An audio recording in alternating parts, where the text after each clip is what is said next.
All right, all right, all right. What's good, everybody? Welcome to the channel. This is what I would like to call. There's something playing music in the background. What is that? Is that on my end? It might be a slight buzz. Let's turn my thing down. It's all good. It's all good.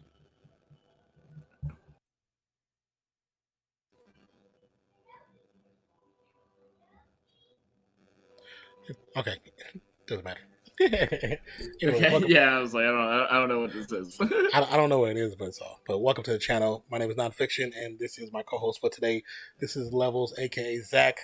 No, we are not watching this later, but this is what I like to call Ready Set Geek. This is something that I've been working on behind the scenes for quite a while. It's going to be going into a possible podcast that I want to put together for movies, tech, entertainment, news, gaming, anything and everything under the sun, kind of pop culture esque. So, with that being said, this episode 0, this is our test episode where we're going to talk about Spider-Man: No Way Home. If you've seen it, great. If you haven't, I'm telling you now, there's going to be spoilers. So I'm telling I you want now, to hit the door. you might want to leave before it's too late. So just giving a heads up Right. now. And if you haven't seen it, we will be back later. So don't worry about that. Yes. So let me find the other browser source real quick for y'all. So just in case some people don't understand, where's it at? How you doing, Nader Tater? Welcome to the channel. I know where it's at.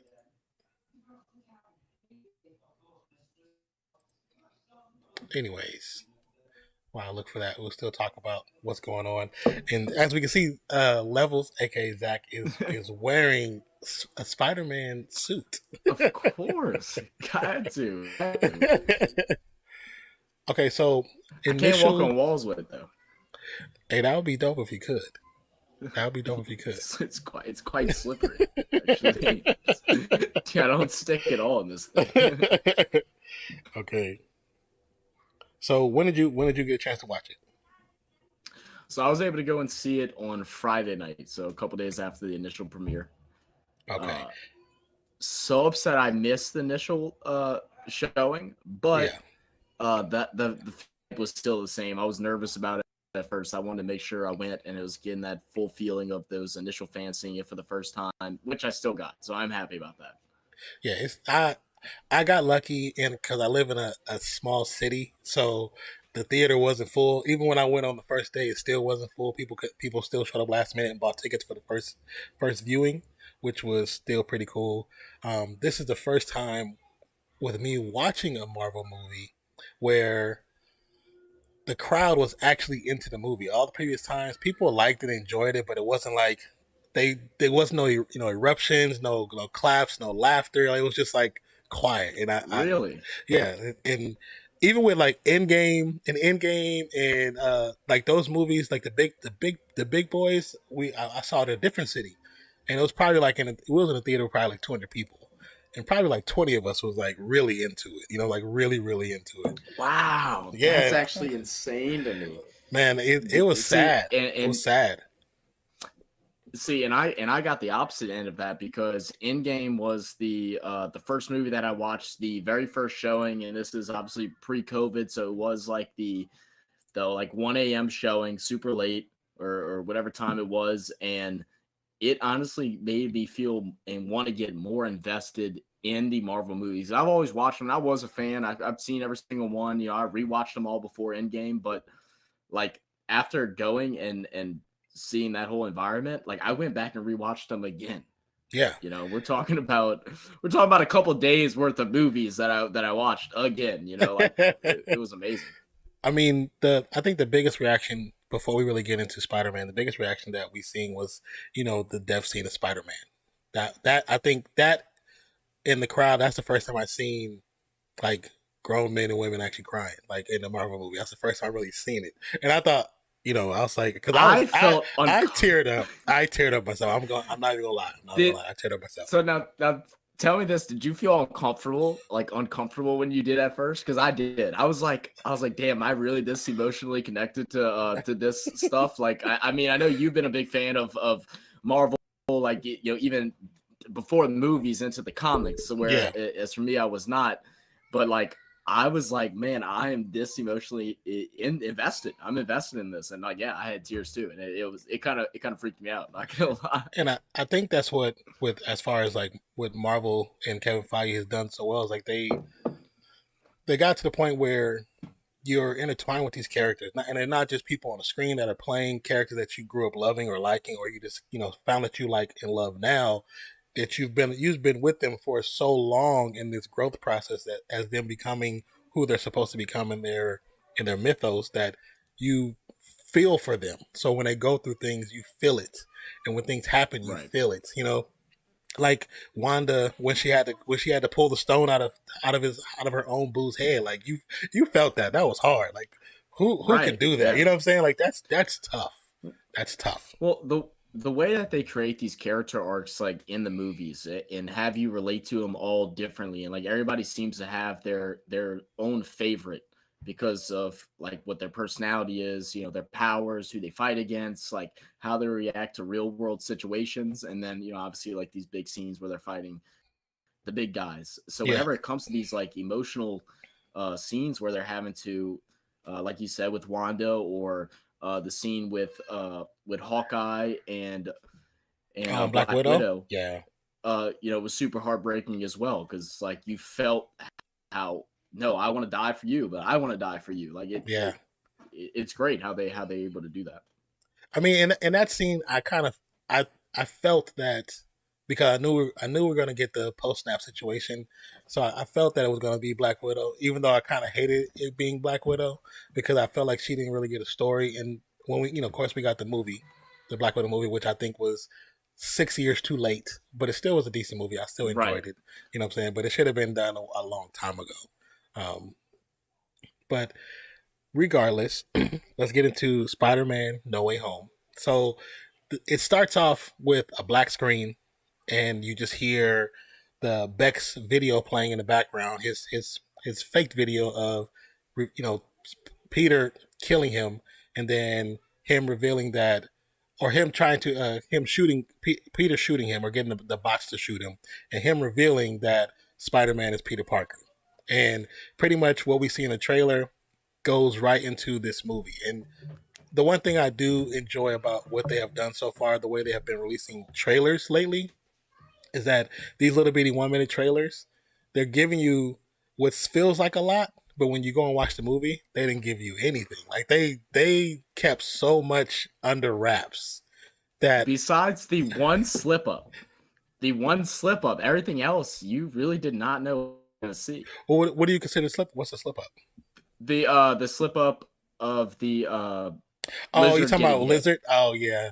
And I think that was the only slip up that really gave us some like proof that there's something fishy about these trailers, that they're holding something back. And I think that was Sony Brazil who did that. I believe so. Yeah, right. It's always Sony's side that gets in trouble for leaking something. Like they always leak something. And then of course, he goes to those first couple moments, grabbing MJ, escaping through the sewers, and they kind of hide out for a while, just trying to figure out what the next steps are.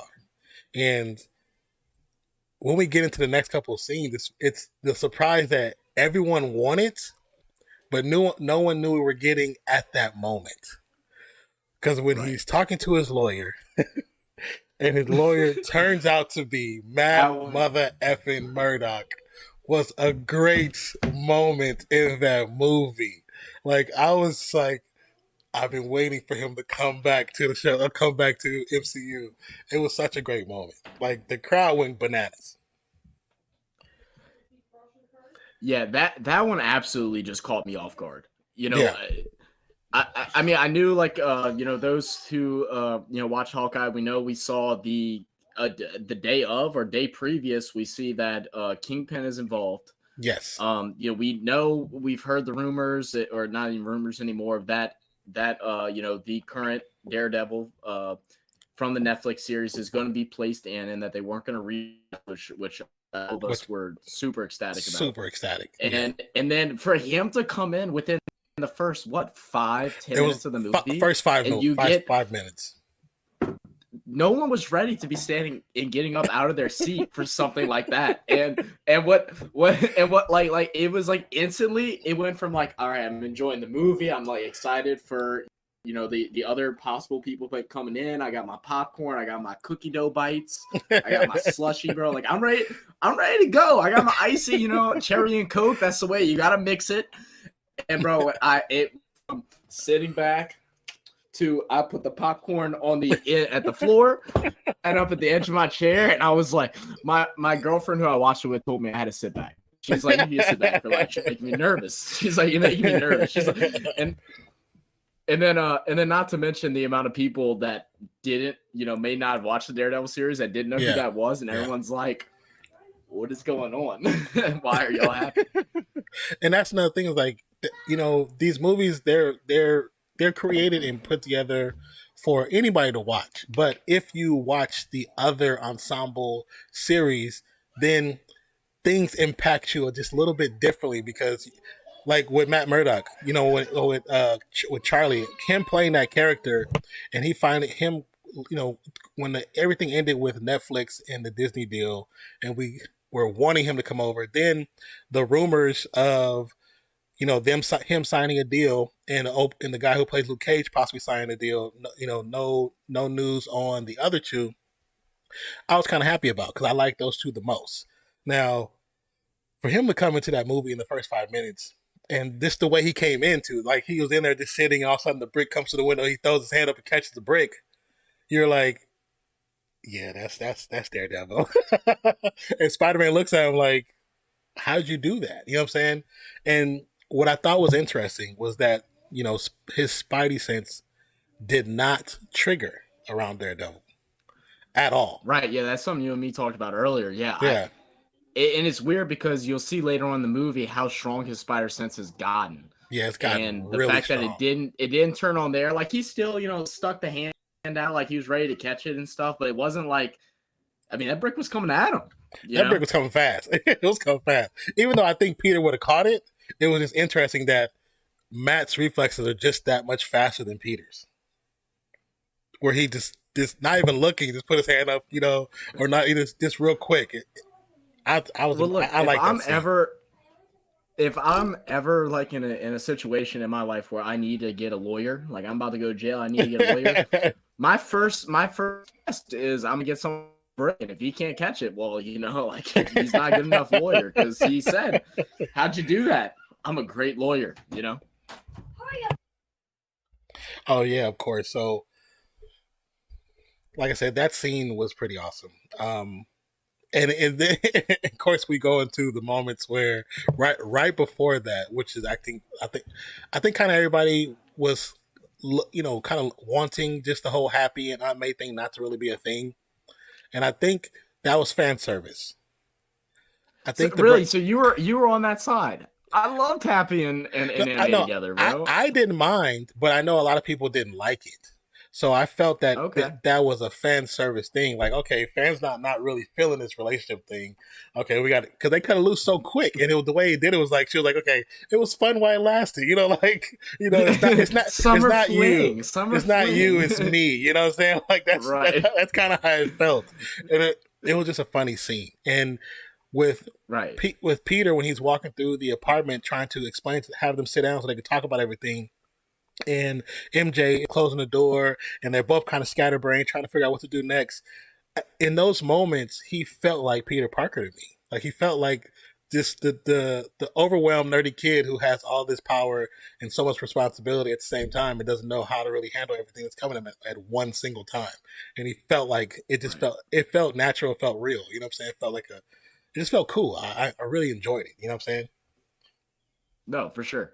I thought that scene was great. And then him walking around like showing his boxers that they're doing something, and it's like they're like, "What? No, no, we're not doing the nasty. Like, what? Yeah, when You they know, walk in. and he's just walking through the house in his boxers. You know, they're trying to figure out what the hell's going on. I'm just like, this is just so funny. It's corny. It's the classical joke, and it was good. Now, kind of off tones, from that to what's happening later on tonight, the last episode of Hawkeye. Now, just kind of like a quick, detour. Now we know in the MCU, and these shows are connected. So the question is, will Hawkeye just end with the Kingpin reveal, or will it end with a possible Daredevil reveal in the Hawkeye series, or a Spider-Man reveal in the Hawkeye series? That's the question. Like, what are your thoughts? What do you think?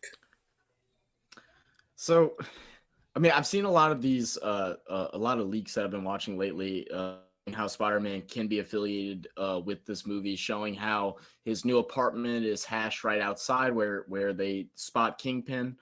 They got Frank there as well. So I in Marvel fact it makes that he would be there. That Yeah. Spider-Man would be there. It's the release of the movie. It's a little under a week since the movie was released, and then they're gonna go throw in this another big surprise. That's not uncommon for Marvel. Them to do. On the Daredevil side, I don't really know.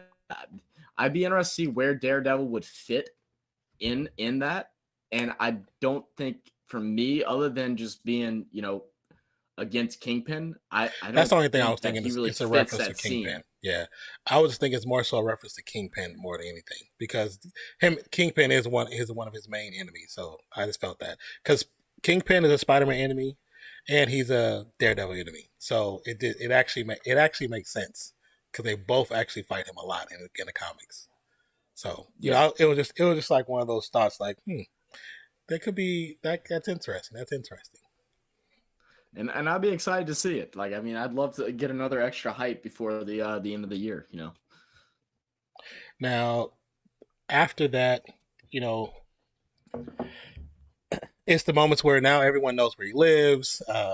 There's no privacy, even to the point where them all applying for colleges, they're not getting into colleges because of their relationship to Peter Parker / Spider-Man, which is kind of crappy. That's kind of a crappy way. It's like, okay, you're friends with Spider-Man, who we believe killed somebody. There's no facts to anything. We're just not gonna put you in school. I'm like, you realize how smart like these guys are, right? And like you've said before, how we have known Mysterio for a total of a week. And you all of a sudden think he's the good guy in this whole situation. And you've known Spider-Man for doing good now for he's a senior in high school now, and we've known him since he was a freshman or sophomore. Yeah, just about a freshman, sophomore. Yeah. Yeah, so it's been 2 or 3 years, and one guy comes in, says something, and you're taking his side. So that's interesting as well. That's what that kind of made me think that maybe when they were over in Spain or whatever, and I think wherever they were at, and all that was happening, was there something else happening stateside? You know what I'm saying? Because the way people were into like defending Mysterio was like they really knew him. You know what I'm saying? Like why these people are so confident that he was a good guy? Right. Or just because Jameson was so good at selling Peter as the bad guy. That is true too, and it's also I could see it being if you remember in the Away From Home or Far From Home, sorry, Peter's climbing up one of the Washington monuments, and like they have helicopters surrounding him. They're trying to stop him. He's like not listening to authorities and stuff like that at that point for the greater good, but they don't know that at the time. So that could also play a part because now he's kind of obedient to the law. Yeah, people are seeing this. I wonder how that plays in. It could play in. The bad thing about that is like, well, you guys do know he fought Alien, and an army of aliens to help Right. save the world. So it's like it wasn't like he was Right. just not there. How much more I got to do to get your trust? Man, look, insert the psycho girlfriend meme. She's always gonna be crazy, bro. They just can't they can't trust the man. Yeah, I thought it was funny in the scene at the very beginning when he goes down to pick up MJ to get her out of harm's way, and the one lady grabs her and grabs them and she tries to like manhandle him, and then he pushes her away. Yeah. And she says, "Spider-Man hit me." I was like, did they really just do that? I was like, did they Bro, really just do that? they had to throw a Karen into the movie. They Look at added a Karen go. into the movie. I thought that was hilarious. I was Oh. like, she really tried to put hands on Spider-Man. And again, some people does so popular reference there times. I'll see Karens on TikToks, Instagram. I've been seeing it for a couple years now, and they throw that in. Like, I thought it was great. Yeah, I thought that was funny. It made it feel like he existed in our actual world. Right, exactly. And one thing I want to point out, I really thought was interesting, was now we're actually saw MJ with a job too. Yes, it shows them getting older as well. They're not only applying for college, they're working, and she's getting yelled at by her boss, mistreated, which similar reference to MJ in the original first Spider-Man with Toby. Yeah. How she has she worked at the diner. Yeah, diner. This was like an ice cream shop or coffee shop, something like that. So I think it was like coffee, donuts, and stuff like that. Yeah, that's what it was, coffee and donuts. Okay, so we kind of skip forward a little bit, and we get to the first introduction of a villain in the story, which is Dr. Octavius.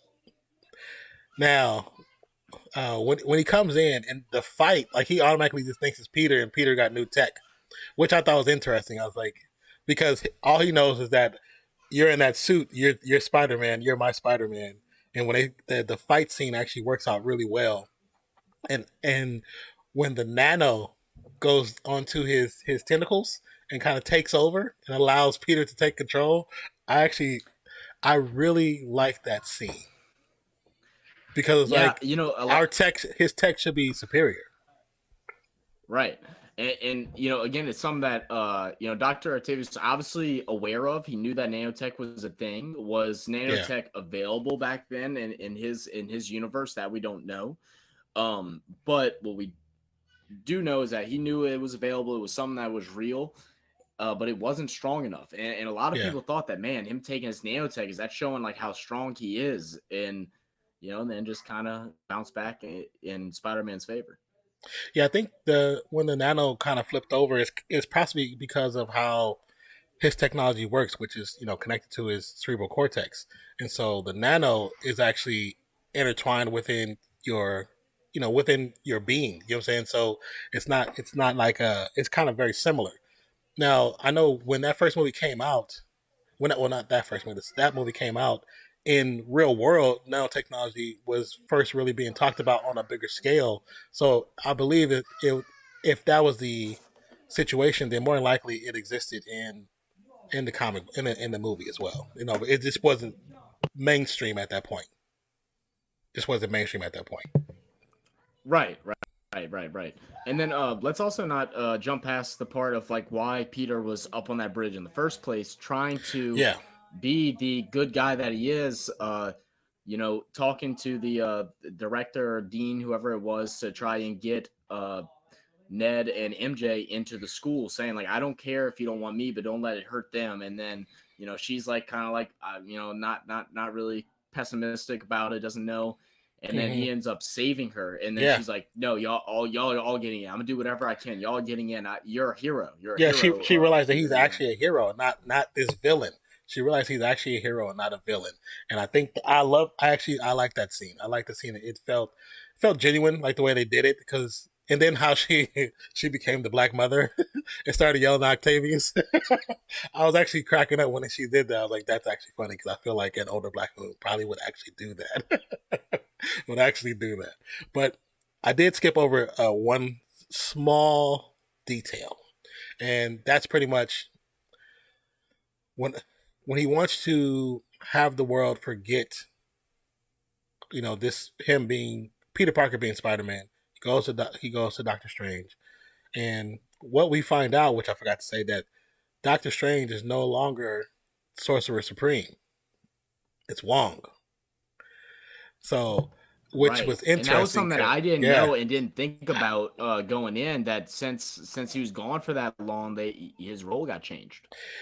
Yeah, because I didn't think about it either, because it was 5 years. So in that time, somebody has to be Sorcerer Supreme, and so that also makes it interesting as far as Shang-Chi too, because that explains why they chose him to be with Abomination, to help Abomination become, I guess, more sociable than them choosing Doctor Strange, because he's basically the boss.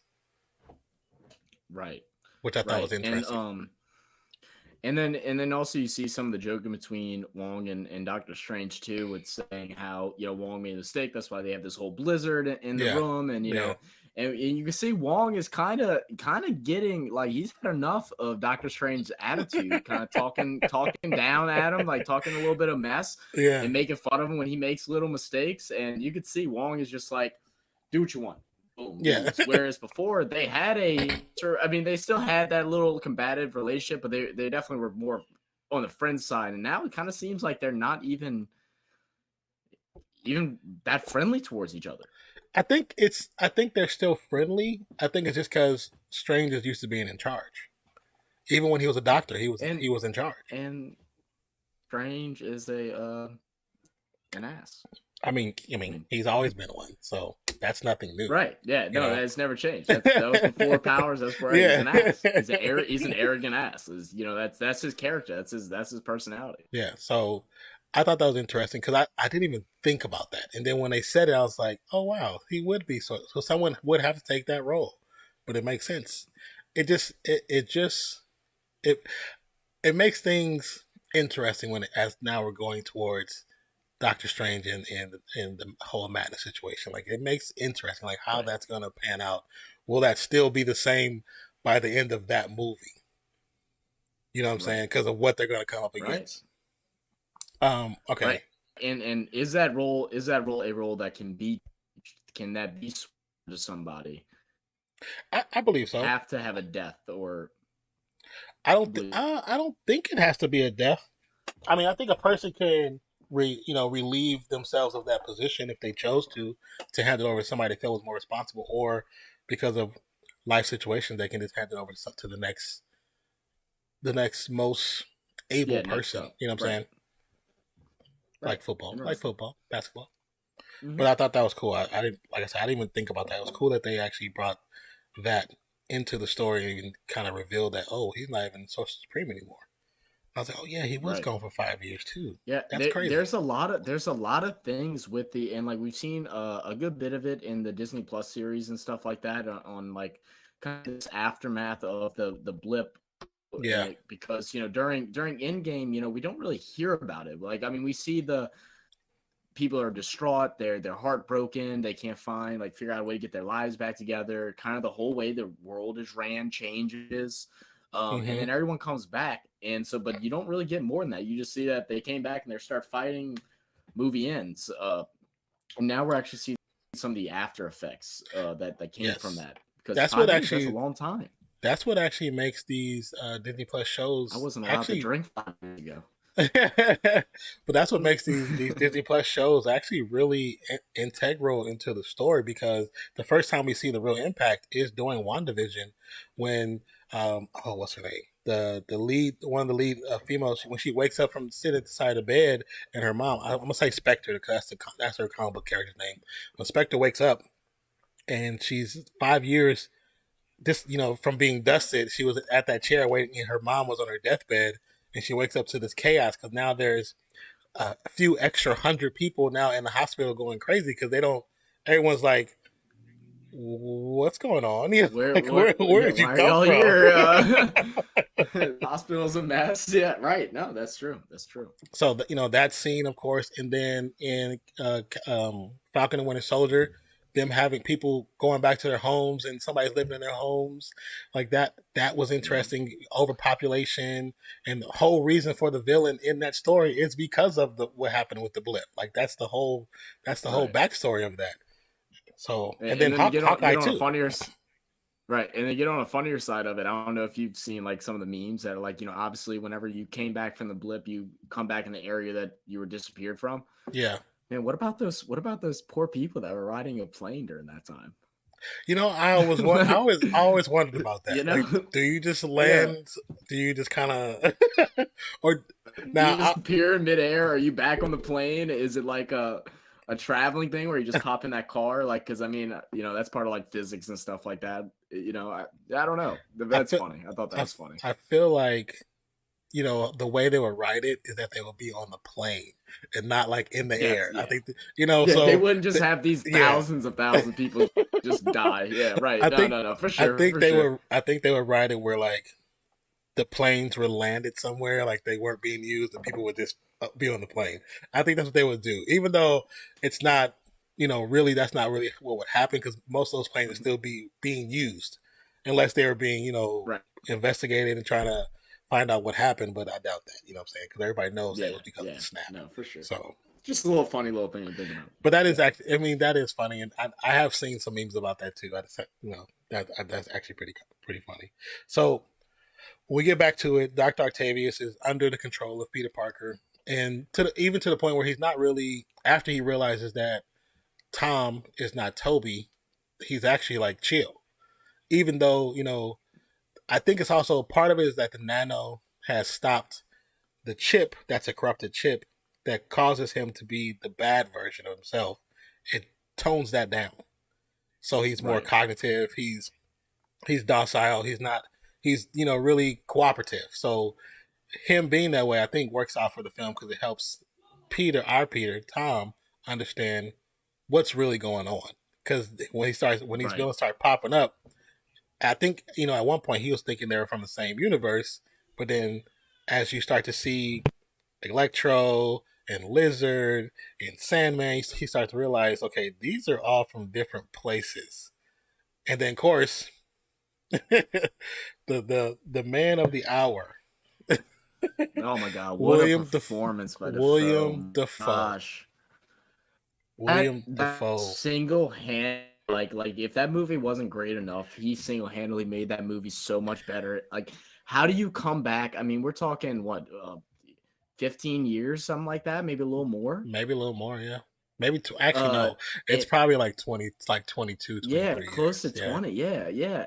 And you come back and you are a better actor. And it wasn't like he was like this young stud in the first movie. He was an older guy. Like, so he was an experienced actor, right? And you come back and you're even greater.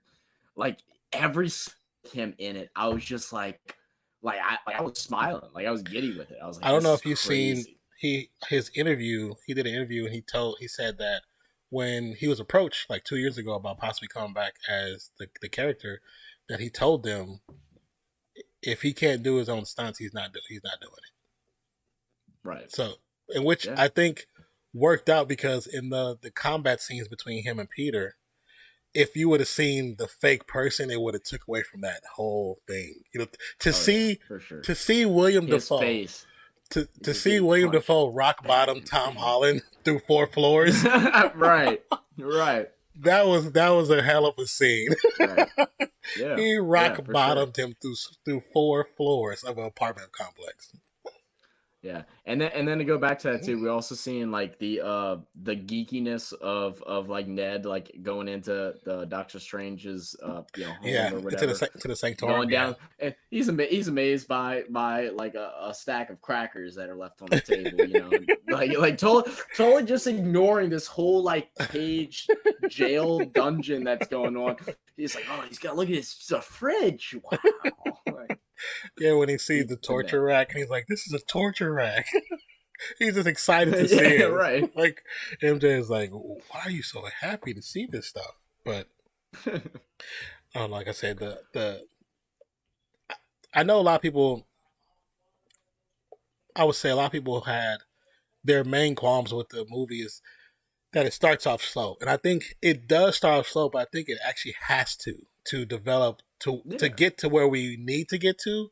It has to, so it can bring each character in, each villain in, give them their a quick moment, so we can so those who don't know the stories can get quickly familiarized with them, so they know, okay, well, these two guys know each other, these two guys know each other, they're from this is who this, because they, they all kind of, this person was supposed to die, that person was supposed to die. yeah. So it's I understand what people are saying, but I think it had to happen that way, just so we can have the ending that we had.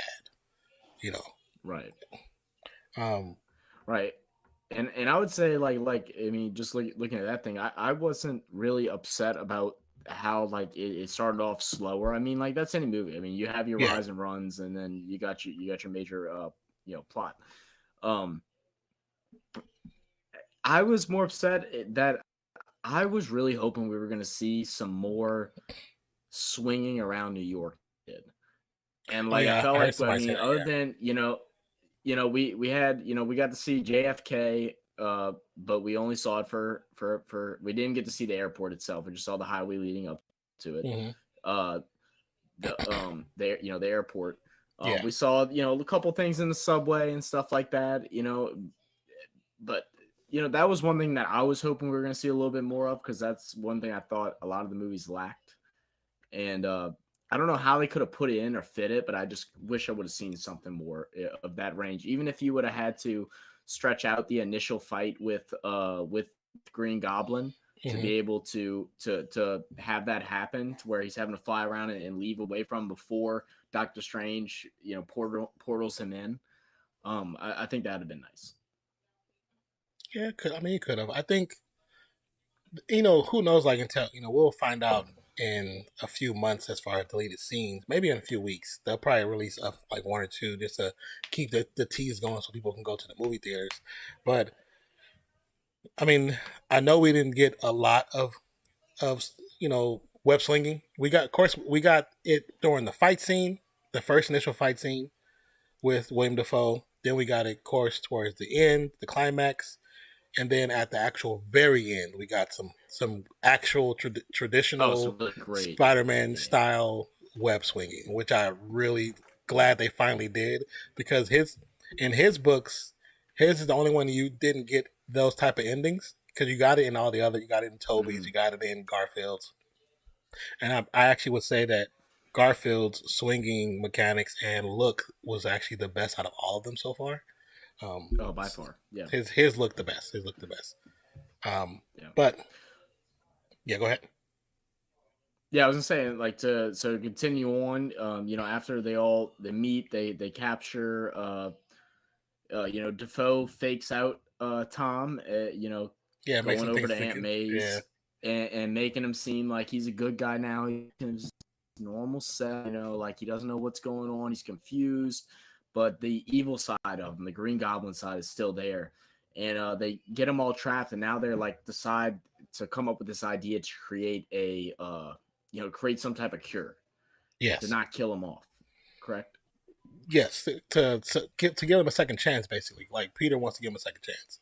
He wants to help give him a second chance. And this is even after the whole battle with Doctor Strange. Doctor Yeah, Strange had Doctor the cube. Strange. The cube was basically, it had the original.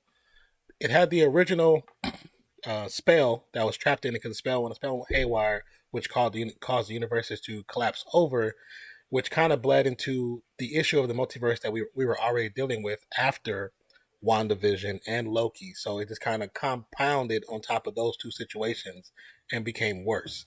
And the What If series. So as it Right. compounded, so now, because it's like an explosive thing that can go off at any moment, and he puts it in a cube, the cube that we've seen in all the advertisements. That's the cube that has the spell in it. And on top of the cube is a single button that, if the button is pushed, it takes them all. It takes all the villains out and sends them back home, regardless if they die or not. And it's kind of like Right. like a doomsday situation, where if it gets out of control, we press this button, they go home. They go home. We go back to status quo. So, I mean, Right. Exactly.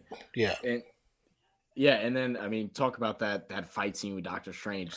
Did you think that Peter Spider-Man would win that battle? Initially, no. Even though, But go and ahead. go ahead. No, I say initially no. But in not even in comic books, but every cartoon version they have made of Spider-Man where Doctor Strange is involved, Doctor Strange is thoroughly impressed by how smart Peter actually is, and that Right. he breaks down magic into math, and he does it in everything. So when he does it Yeah. in the movie, I Oh, was it's like, geometry. they're finally showing his true intelligence. Because in the Yeah. first two movies, I like the movies, I like them, but in the first two movies, they don't show his intelligence. They don't really show his Yeah, they just intelligence. show him underneath the intelligence of Iron Man, basically, and Yes, seeing yes, his true genius of man. He pops up, he's looking at it, thinking mirrors, and he's like, "Oh, geometry. Oh, you yeah, know geometry." And then he starts spitting out gibberish that I can't understand. Tangent, square, 2 pi, yeah, and this dude's going, and like it's just like what, like yeah. When he does that, I was actually really happy that they did it that way because, like, okay, they're finally he's becoming his own man. Now I understand this trilogy. I understand what it was. The first one was just him coming to the world of the MCU universe, being introduced. A young kid, not really understanding what's going on, still trying to gain his own footing. The second one is him trying to figure out who he was without Iron Man. The third one is him becoming his own damn man, and I think that was it's a perfect arc almost. You know what I'm saying? Like you say, it's like a perfect arc, and I thought it was actually pretty pretty cool how they did that. But like I said, going back to him breaking down the magic in geometry, that was just cool. That was really freaking cool. And like I said, I was just very happy to see him finally use his intelligence differently, than just trying to figure out how to get yeah, Mary just Jane, MJ to inventing like the him. web and yeah, right, exactly, Yes, exactly. yes, Using yes. it in battle and being able to utilize it in a real way that's beneficial to the fight, to what he's going against. And also I wonder if it shows that now that Doctor Strange doesn't have the stone. Oh yeah, the Is he time that stone. much Yeah. weaker now? Is he that much weaker now that you can be able to fight would have Uh, been differently if he had it? Would he been able to do some things? Is that going to be factor? The Doctor Strange movie that's coming out I fairly don't soon. know. I don't know. That's a good question. I don't think the Eye of Agamotto makes him as the Source Supreme, because it's still a power that he gets and receives. Because when he got it from the previous Source Supreme, he gets an extra boost in power. So now that he's not the Source Supreme, he's still a sorcerer. He's probably just not the strongest sorcerer, because that's currently Wong. Because Wong has he Right. has that lead and that power. So I think when we get to his movie, which is I think it's April when it comes out, April May when it comes out. When we get to his Mm-hmm. movie, I think it's going to be a different situation. Because like I said, once we get towards the end of this discussion, we'll talk about why we think it's going to be different. Um, Right. Right. but go ahead. No, I'm right there with you, man. So I love the fact that he wanted to give them a chance, because that also shows true Peter Parker. This him always want to give the villain a second chance. They Spider-Man is one of the very few heroes in most comics that doesn't want to kill the villain. He wants to help him turn the leaf over and get away from what he's currently doing. And that's kind of like what he's always been doing. So the fact that he wanted to help them, Right. one, get back to their own timelines, but two, get back in a situation where they're no longer wanting to be evil because they're quote unquote fixed. And I know that in that when he made that statement, of course Jamie's character Electro took offense. It's like, well, I like the way I am. You know what I'm saying? Like I Right. think I'm He's dope. like, Yeah. I didn't like yeah, who I he was was before. nerdy before, bullied. He's like, man, he's like, people know my name now, Yeah, for sure. And I know people For had an sure. issue with how he changed from the blue lightning to the yellow lightning, but when you watch the movie, it makes sense because there's two different universes. So It's electricity different is energy different. sources. Energy is different. Everything flows differently. Right. So when he And he said absorbs, constantly. yeah, when he absorbed our energy or that energy on 616, then that is why he turned yellow, which is the He traditional was tingling. color. Yeah, He was tingling. He's like, ooh, this feels different. I like this. I yeah, like this. This is yeah. this. He was more powerful too. He was way more powerful, way more powerful. And I By almost feel far. like they did that on purpose to kind of say, hey, yes, Toby was Spider Man, Andrew was Spider Man, but this Spider Man deals with more powerful villains. They could be the same, but they're One more powerful.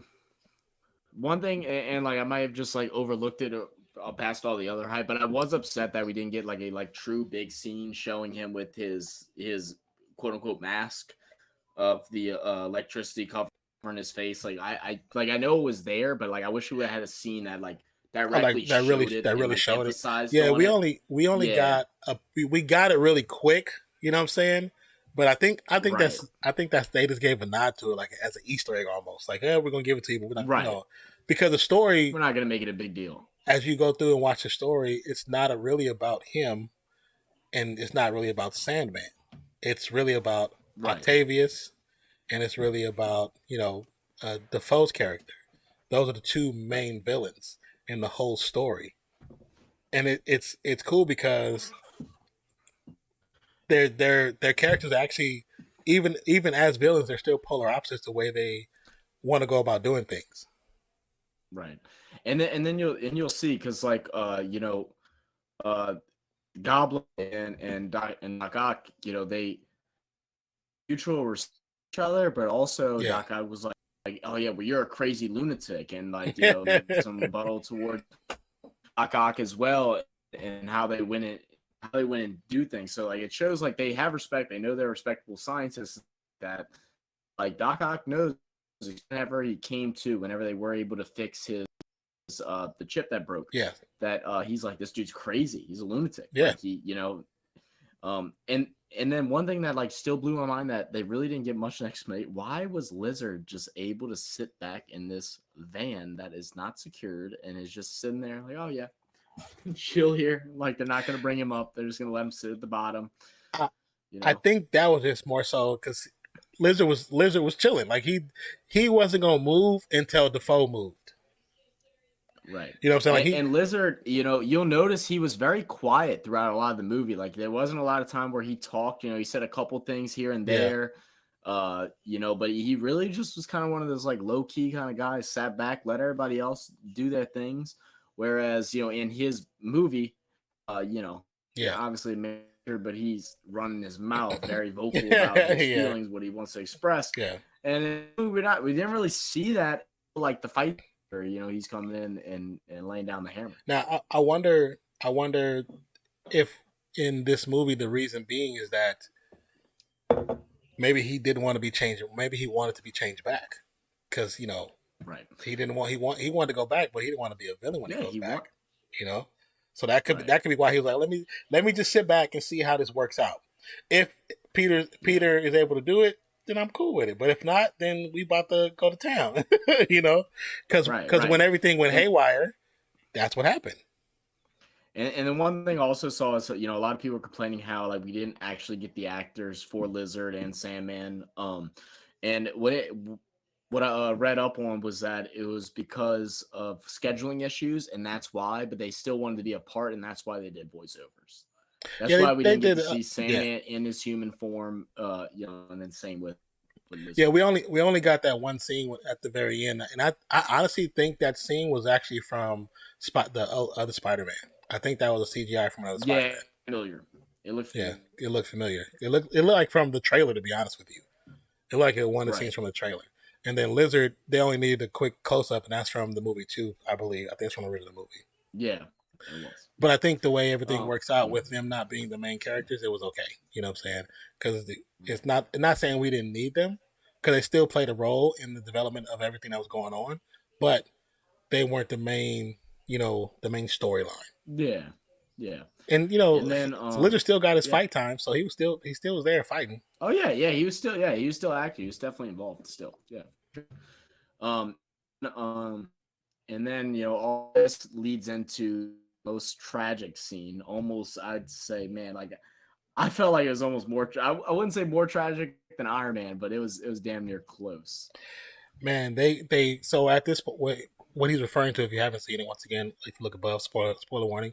Um, what he's referring to is after the initial. Okay, so J. Jonah Jameson comes and tries to spy on Peter to get information because he knows that he's there. He has somebody following Peter throughout the city of New York. He knows that he's there with other characters. Doesn't know if they're villains or bad guys. Technically, this yet he's assuming they're villains. That's what he does. So they get And he's there. assuming Spider-Man's a villain too, just Yes. gathering with them to work with Yes, them. yes. So he gets there. He gets set up with cameras, and they call on the police to have people there to assist. Well, at this moment, they're in Happy's apartment, and Peter is trying to find ways to help fix all of them. Now, moment was one of the coolest Spidey Sense moments in the whole freaking movie. So before the fight really erupts, they're all kind of sitting around talking, and Peter just kind of stops. And you're like, okay. I was thinking, okay, is somebody else coming? Like, well, what is he sensing? Because they didn't really they didn't give you a direction. And all the voices in the background are like that echoing, so it's like it's silence with an echo. Yeah, I thought that was really cool how they were able to create that as well. Yeah, and you can tell he was honing in. He was honing in on something, and I was like, so in my head, I was thinking, is there another villain coming that they really snuck past us? That's what I was really thinking. Yeah, I was like, who's coming? Because a lot of people were expecting like a Sinister Six situation where there wasn't going to be another guy. Yeah. So no, that's true. Because I'm like, okay, they wouldn't bring Venom right now. That'd be kind of out of place. And said, and I was like, the other characters that's in this current universe are actually all currently in jail. So who would it be? And then when he realizes that Defoe has been acting this entire time, and he like web shoots the cup in his hand against the wall, I was like, oh, right, yeah. I was like, it's about to go down. Yep, yes, and that's when that fight started. And what I loved about that fight is Peter in that moment, him trying not really to fight him, but like get away from him so he can protect Aunt May. And he was, he's web shooting. He's trying to jump away because Aunt May was holding the what they thought was going to be a serum to fix it. But yes. But Osborn the whole time was misleading him. Yes. So they were making a serum, but he knew it wouldn't work. Yes. And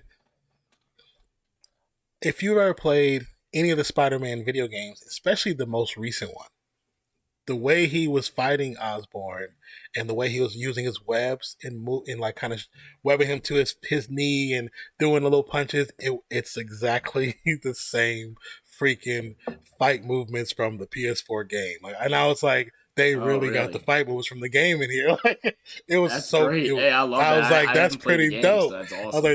I was like, that's pretty freaking dope. So of course they fight, and everything goes crazy, and they end up falling through all the floors to the main floor.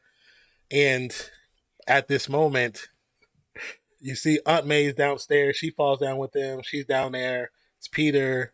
Of course, is J. Jonah's outside, and William Dafoe has one of those bombs, and he basically tells Peter that having Aunt May around is causing him not to be who he's supposed to be. He doesn't need her. And so he throws a bomb to take out Aunt May. And I was thinking in my head, like, they're really going to kill her off like this?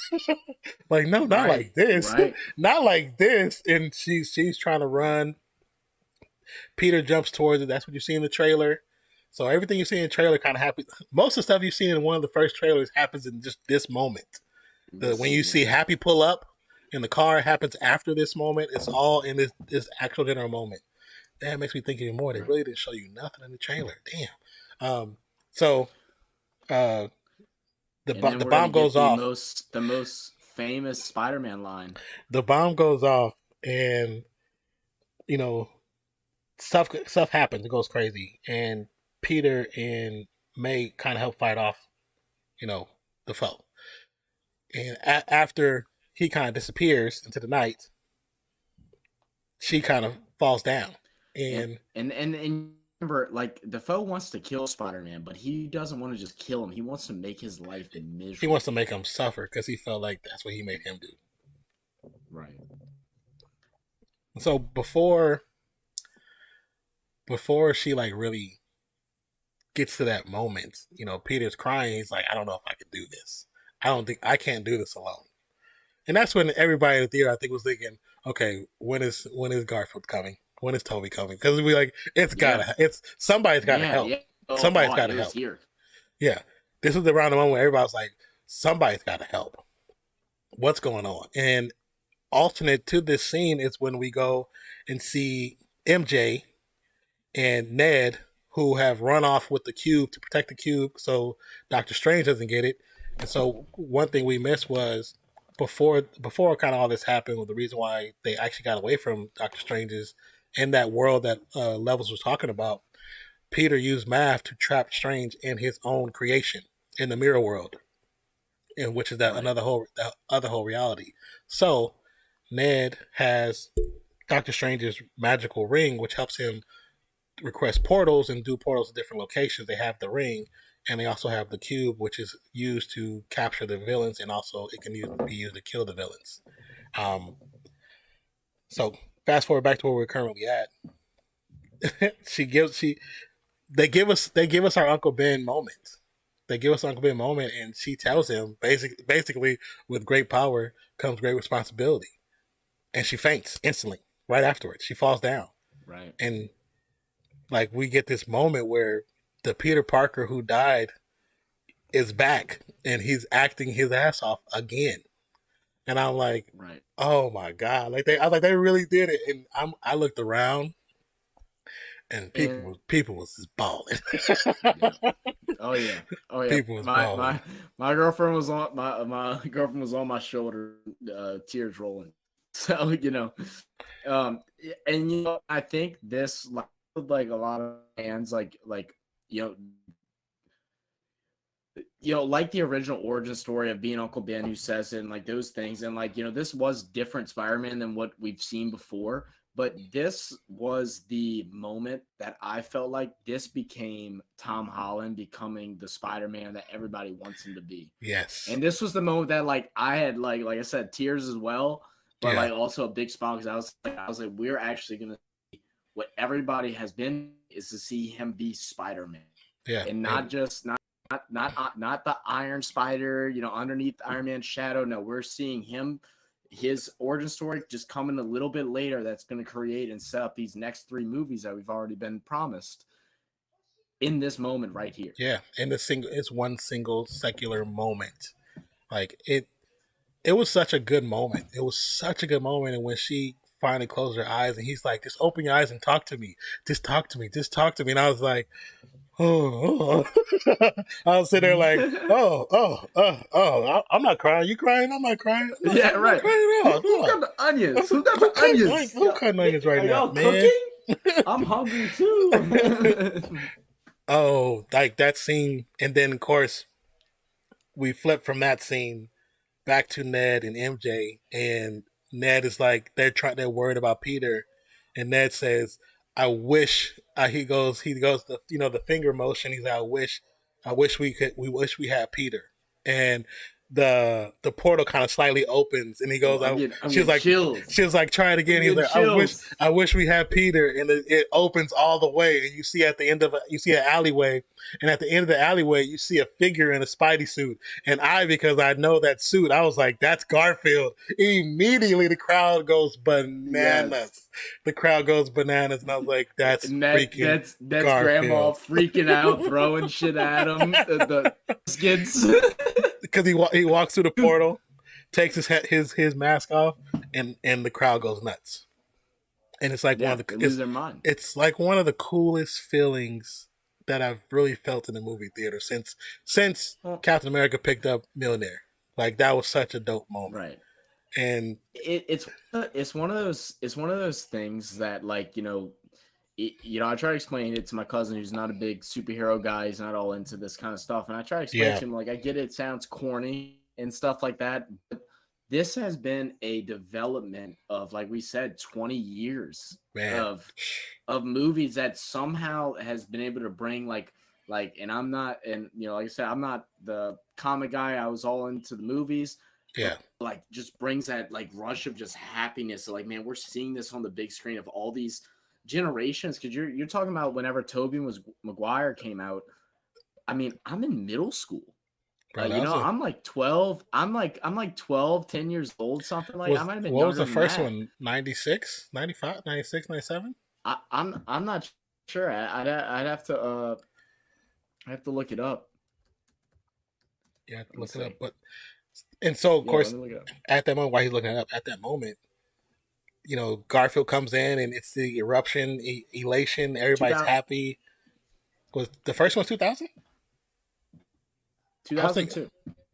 I was thinking the second was 2002. Yeah, okay. I knew it had to be 2002 because I know I was born. Like, I was born in '96. I know I was born because I watched it when it came out. So that puts me at 6, which is when I like first watched it. So yeah, 2002, man. I always think it's in '90 because I think some of the cool stuff happens in '90. So that's just me. I was born in '90, so you're right. So Garfield comes into the portal, and they're like, "Who are you?" And of course, we know who he is, but they don't know who he is. And he's like, Peter Parker, Spider-Man, right. And she's like, "Prove it." And he like puts his hand to the ceiling and it hangs from like 2-3 fingers. She was like, "Crawl around." She throws a piece of bread at him. She was like, "Why your spidey sense not working?" He's like, "My spidey sense doesn't really work on bread." And I was like cracking up, like such good scenes, fun scenes, very fun scenes. And we're seeing like these funny 1-2 punch lines from MJ, which I love. Like I like when she has her moments like where she has a lot of dialogue. Yeah. But like those little 1-2 punch scenes just make it so funny because she is like that kind of smart. She's just kind of like.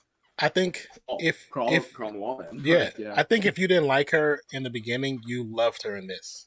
You loved her in this because we really saw her pull out her acting chops too, and really just. Because I mean, the kids really stole the movie, and then word acting chops. Yeah, she pulled them out. Like it really went hard in the paint, basically. And so Andrew, they have the whole spat with Andrew. Then they basically figure like, hey, what? Okay, well you're Peter, but you're not our Peter. Go ahead. Yep, and don't forget the grandma. Oh yeah, Ned's grandma. Can you grab that in Spanish? And you're like, what is she saying? Spilling out so many. Like, my grandma wants to know if you can grab that cobweb off the ceiling, and it's just funny enough that it's a cobweb. Yeah, it's a cobweb. He literally crawls on the ceiling and like gets it and pulls it down. I was like, that's actually kind of funny. That's funny because I think anybody's grandma would say the same thing. Yeah, exactly. And then 100%.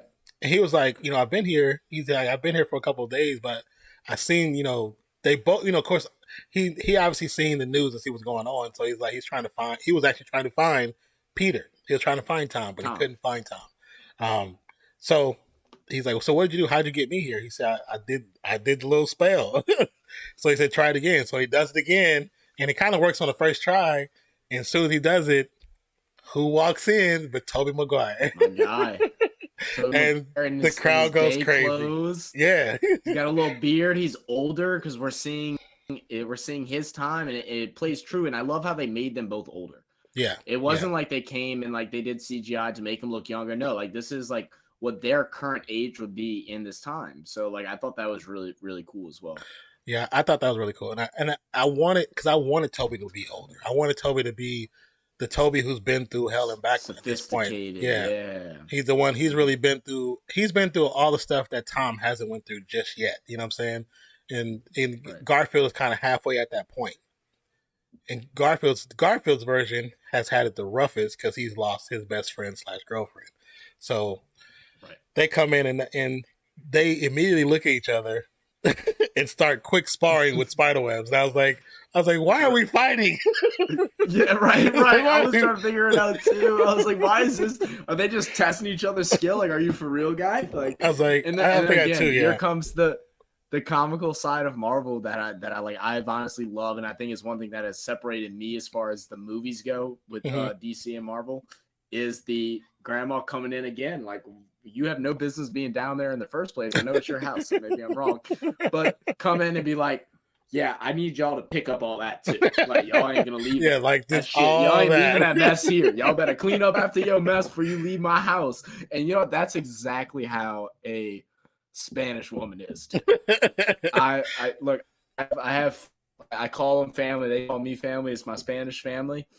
Mm-hmm. There could be a full-blown fist fight in the house, blood, and like they aren't going to care about that at all. But you got to clean after up. It's done, they're going to be like, hey, you better clean up. You better mop the floor, hug, kiss. I don't care what y'all got to do. Y'all clean this crap up. That's exactly how it is. I love it. I loved it.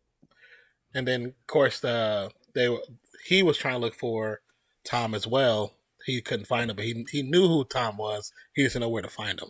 And then, of course, they asked MJ and Ned, where's a place that he would go in a moment like this where he needs a place that's comfortable and he's familiar with. And they find him on the roof that you've seen in the trailer that he was laying earlier when he was laying with MJ.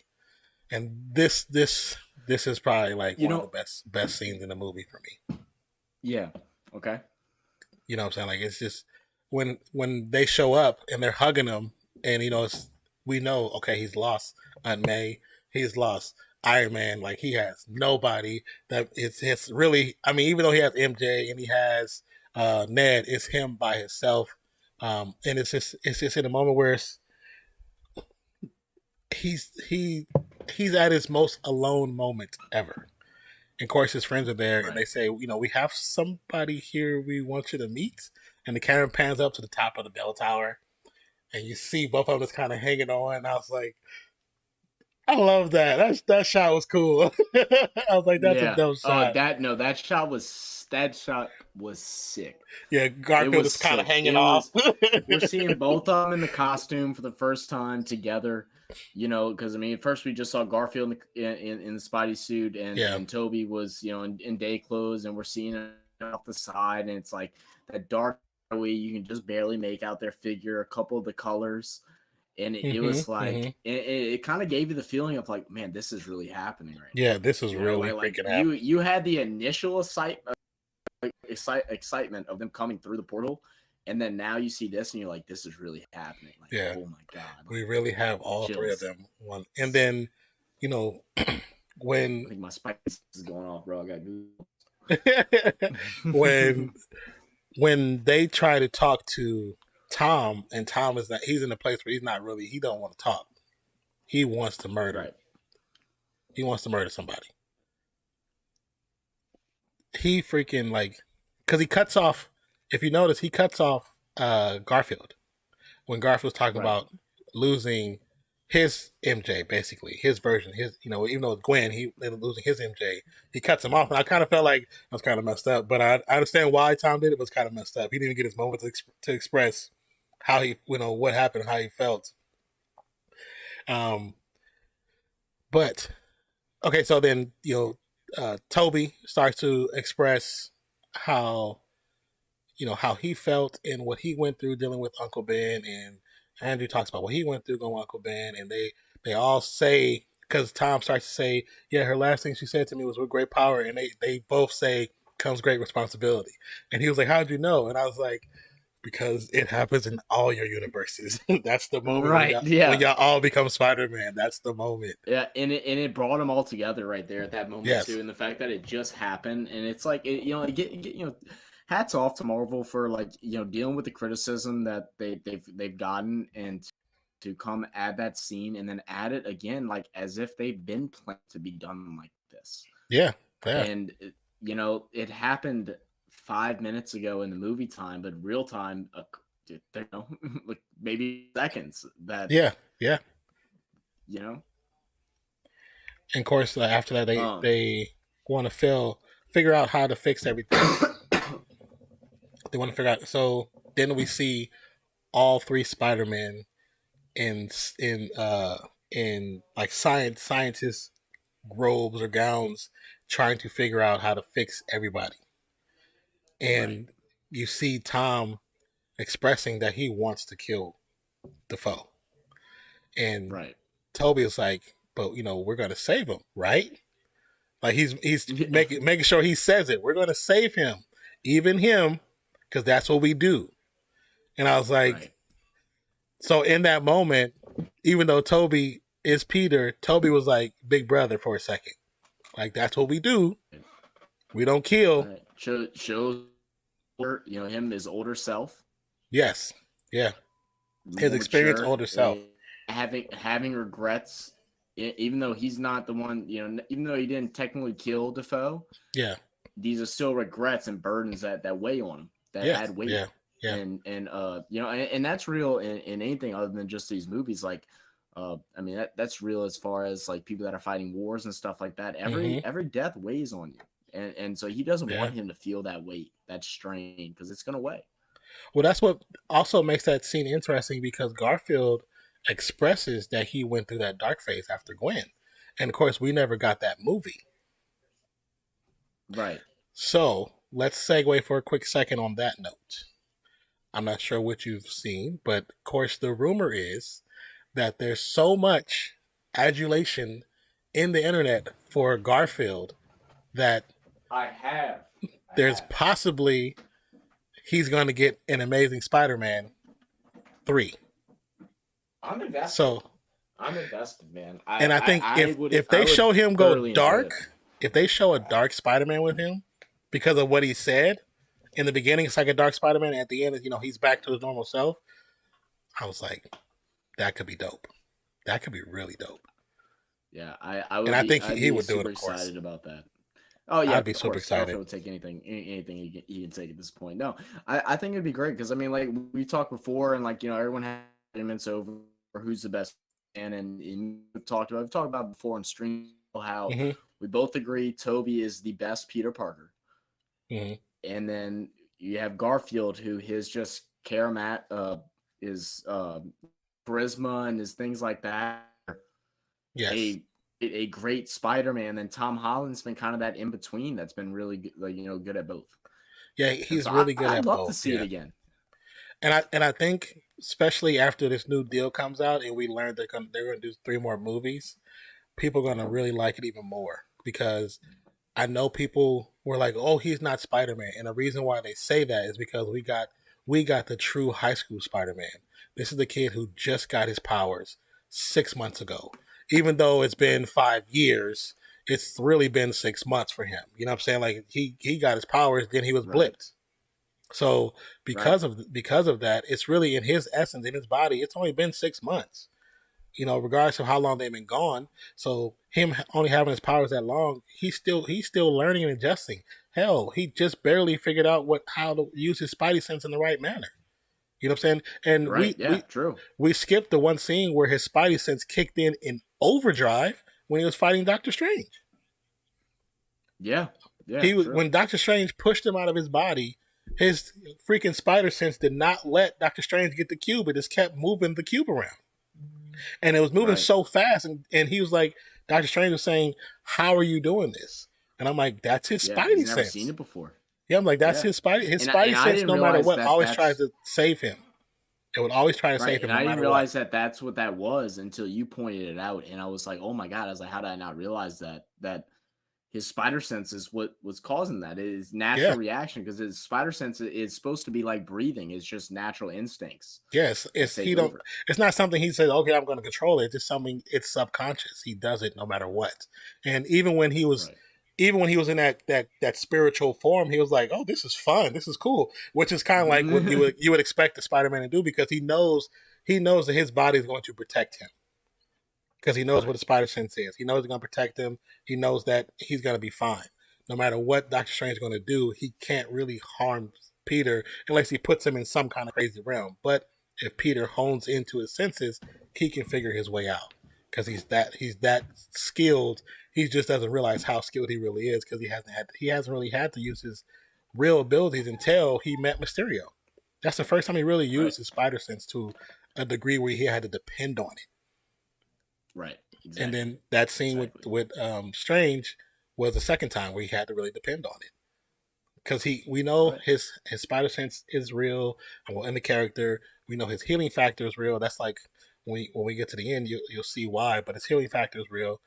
he heals immediately. You know, it doesn't say like, oh, he heals instantly. He's not Wolverine, but he heals just Right. almost as fast as Wolverine. But it still takes time. He still feels pain. He still can get hurt. He still can be cut. He still can bleed. He still can die. But Right. I mean, his spider sense. The reason why they wrote into it is just it's what they. I mean, not the reason why, but they wrote into the character, and it's a great developmental thing that helps with the character's development over time. And the fact that we saw Right. that against even within the power of Doctor Strange, I thought was dope.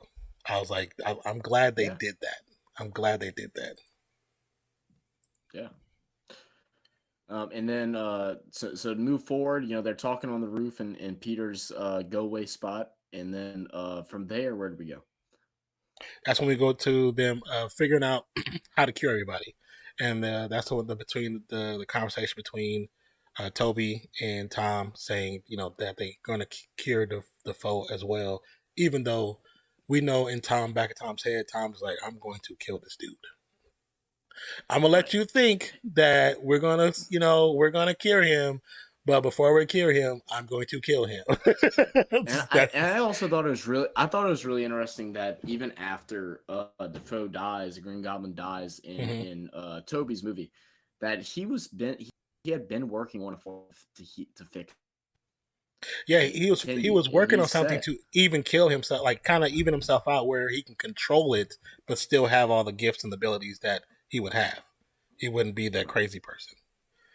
So right. yeah. And then we get the great all-time Spider-Man meme whenever Ned's like, Oh. Peter, And and they're like, "What, Bill they're all Peter? You're pointed, Peter? and then they're like, Spider-Man, and he's like, we're all Peter We're all Parker Spider and Man. Spider-Man. That's us. Like,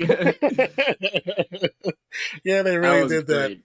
And it's so funny. I was Yeah, so invested into it. I didn't realize they did that until you said it. I was like, "Oh yeah, they did do yeah, that. They did yeah. that They meme. did it. Yeah, More they did fan the meme. It service." was amazing. And see, I think this is one of the first movies that Marvel, when they chose to do fan service, it actually worked within the script. Yeah, It yeah. wasn't It like, was oh, mad.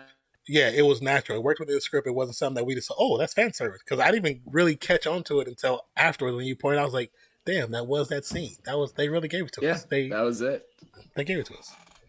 So we get towards now the end of the course. Now we're going towards the arc of the end of the movie, and this is where after they figure out and construct all these things to help cure all the villains, they have to come up with a plan. They come up with a plan, and that's why we end up on the Statue of Liberty, which is being retrofitted with a Captain American shield, which is paying homage to Captain America and the sacrifice that he gave, which was him. His people think he's dead in his current universe. When he's not dead, he's just in time. He's back in time with his boo thing. Right. So now they have a moment where they're talking, and it's such a cool moment. Oh wait, before that, sorry. Yeah, I was about to say. I Before, think we skipped one thing. Yeah. yeah, before that, they're talking, and then when they're creating all the cures and the technology to help stop the villains, they're talking about their web shooters. And Yeah. so Tom and Garfield, we know, actually have web shooter. They have devices. Toby was the only one who was changed, where his came out of his actual skin. And when he come out of his skin, they're like, "Wait, it just comes out of your skin? Like you just?" Yeah, He's like, they're "Yeah." like, And did you put something in there? Like, yeah. he was like, "No, it just." And he shoots it. And they all like get scared, like, "Oh, like it literally scared them." And I and thought and that then was and pretty then funny. young Tom comes in. Can it come out of anywhere else? Yeah, that's when they were standing at the top of the Statue of Liberty. And I'll also say one of my like all-time favorite like clips or highlights from any of the movies is whenever Toby Spider-Man is trying to Mm-hmm. figure out how to use his web slinging, and he's on top of the roof and he's doing all these weird signals. I do this all the time, like in random conversation. It's really bad, and I'll just be go web go. Go web go. Yeah, Like, go web go, go web go. He's yeah, like, yeah, I go web love go. that. That was actually when that movie first came out. That was like one of the first like memes. Like those became memes. Like from the first memes, Yeah, those are memes. 100% back in the day, those are uh, memes. Before they were for called sure. memes. Right. Memes. um, Now, before we get to Statue of Liberty, is there anything else that you want to bring up that you're thinking of? No, I think we've been like covering everything really good. Okay. I've We're, enjoyed this. I've learned some stuff talking with you. yeah, we're just we're just under an hour and a half, so we figured hour and a half, maybe possibly 2 hours. So we're kind of right on pace for how the movie worked out because this is the last Yeah. 30 minutes anyway. Let me grab a bathroom break real quick. I don't know if you want to Okay, talk to chat for yeah, just a minute, and then we'll go into that final scene and dissect that because we know that's going to take a little bit because that was gave us a lot. all All right, right, no just give doubt, me 1 second. most definitely. So what's good, chat? Welcome back. Welcome to the channel. My name is Nonpfixion. This is this version, what you see, this overlay, all this good stuff. As you can see right there, it says Ready, Set, Geek. So Ready, Set, Geek is a podcast idea that I've been working on and I want to do. So we may do some live videos and some will be not so live. They'll be pre-recorded, edited, and they'll be uploaded to the Nonpfixion channel, but they will also be uploaded to a secondary channel. And if we fill in them, I'm gonna try to work on cutting them down. I wish I had an editor that could help with some of this stuff. Try to cut them down and make them into actual podcast material to be featured on podcast channels. You know what I'm saying? On stations on Apple Music, on Spotify. I mean, anywhere you can catch a podcast, you will catch, like, we'll try to do stuff. I'm not sure how frequently we're planning on doing them, but I'm thinking of either every other week or every other 2 weeks. You know what I'm saying? Just to give me time to plan out what I want to do. Not everything's going to be based around just a movie. It'll be different things that I find interesting, and it could, like I said, as you can see above, it's tech, entertainment, and this falls in the entertainment realm, gaming, and news. And I feel like those four things, they can cross over because news can be sports, news can be anything. And thank you guys for coming here. First of all, let me go back through the listing. Thank you for the follow, Marcus. Declan, thank you for the 500 bits, then the 100 bits, then the 100 bits. Um, Fright Night from yesterday, I never told you thank you, but thank you for following yesterday. Appreciate you. Declan, thank you for subscribing a few days ago. I saw that when you do it. I was actually recording a video, so I saw when you did that. Thank you, Vicky, for stopping by. There's a few other people I want to say thank you for popping in and knowing that I guess some of you guys caught on that we weren't immediately talking directly to chat. I was trying to type in chat so we can use this footage, and actually edit it down. But once again, like I said, thank you, Marcus, for the new follow. Who else? Who else hopped in? I know there's more. Oh yeah, Nader Tater, thank you for hopping in as soon as the stream popped on.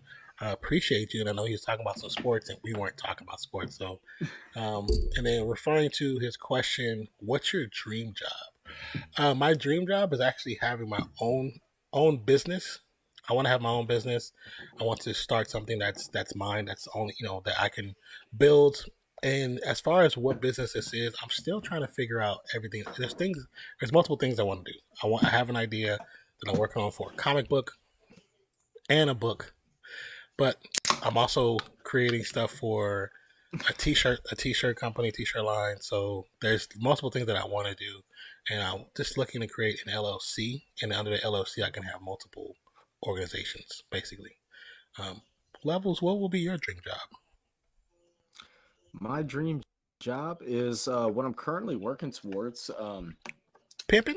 Is I want to pimping? Is that what you said? Yeah. No. My dream job, and has been for a while, is I want to own my own fitness facility. I want to own my own gym. Okay. I've with friends. I've started up a t-shirt company several years back. Didn't quite flow out. Levels thing isn't just like a name that I came up with. It's a name that I actually represent. I have it tattooed on my body. Mm-hmm. Something I wear every day. But to own my own gym, I actually have written and drawn out layouts for how I want the gym to look and be designed whenever it gets to that point. So right now, in trying to accomplish that dream, in school for physical therapy, trying to get some overhead money through that, and then hopefully a little bit down the line, even if it's in my later years, and open that up and have. Okay, so before we get to the actual finale, now that you're back on screen, I'm going to use the bathroom and give me some more water. I'll be right back. That sounds great. Oh, so what's up, chat? What I missed? I kind of heard some of it. Nonp was at answering some questions and stuff. What you guys been up to tonight? Y'all are y'all ready for Hawkeye? We're planning on doing that stream or reaction to the final episode of the Hawkeye series. We talked earlier. Do we think we're gonna see some special guests come in? Do we think we're gonna see possibly Spider-Man, possibly Matt Murdock, Daredevil, or do we think we're gonna get get our hopes up and not see either of those, but still get a good episode? I know I'm excited. I didn't even think about the Spider-Man thing possibly being a situation until I watched some videos earlier today explaining how it actually makes sense for him to be there. So I thought that'd be really cool. Obviously, we're gonna get to see Kingpin face to face and close up instead of from that long angle, that long shot. What's up, Vicky and Deck? Deck, the Eagles pulled it out today, huh? I was very look, I'm not gonna lie, I don't care one today, but I need them to lose against the Cowboys and against Washington. Okay, so I'm like I'm gonna hate them for the rest of the year. I need y'all to lose. I need y'all to lose 2 games. That way, if the Saints lose 1 game, that we can still get in playoffs. Because I think it's the Eagles, Saints, and the Vikings are all sitting at 7-7 right now. So we have 3 games. We have Miami, which I think we can win since we're at home, but it's gonna be a tough one. Then we have Carolina Panthers at home, which I think we'll win. And then we have the Atlanta Falcons, which the Falcons have been doing bad, but the Falcons make me nervous. Cowboys suck. All right, Declan. Look, I hate the Cowboys as much as you do. Trust me. We have so many like Cowboy fans in Louisiana ever since Hurricane Katrina, and I just can't stand them. But they don't suck this year. They don't suck. I think luckily though, I think y'all play the Cowboys at the end of the year though. I believe, right? Y'all have Giants next, I believe, and then Giants, Washington, and then Cowboys, which might be in y'all's favor as far as playoffs go, because Cowboys might sit some players. So I'll be interested to see that one. And then we need Minnesota. You and me both, so we can agree on this one. We need Minnesota to lose to the Rams and lose to the Packers. They got Rams, Packers the next 2 weeks, and then they have an easy game to finish off their season. So we need the Vikings to get their ass kicked the next 2 the next 2 games. And then if everything else stays the same, I think we'll be whoever is in that 7th spot is going to play against the Buccaneers, which again is why I want the Saints to go in. I want us to get a chance to knock them out the playoffs. I mean, I don't know how we beat them this weekend, but I mean, if we could do that again somehow and knock them out, man, I'll tell you, I'll jump for joy. I might fly to Tampa with like a Houdat sign, my Saint jersey, and then just start screaming F the Buccaneers at the top of my lungs.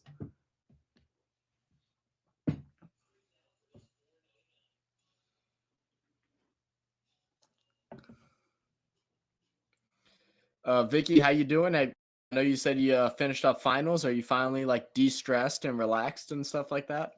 Yesterday was like the first day that I fully was able to get relaxed. I drank way too much, or not yesterday, but Sunday.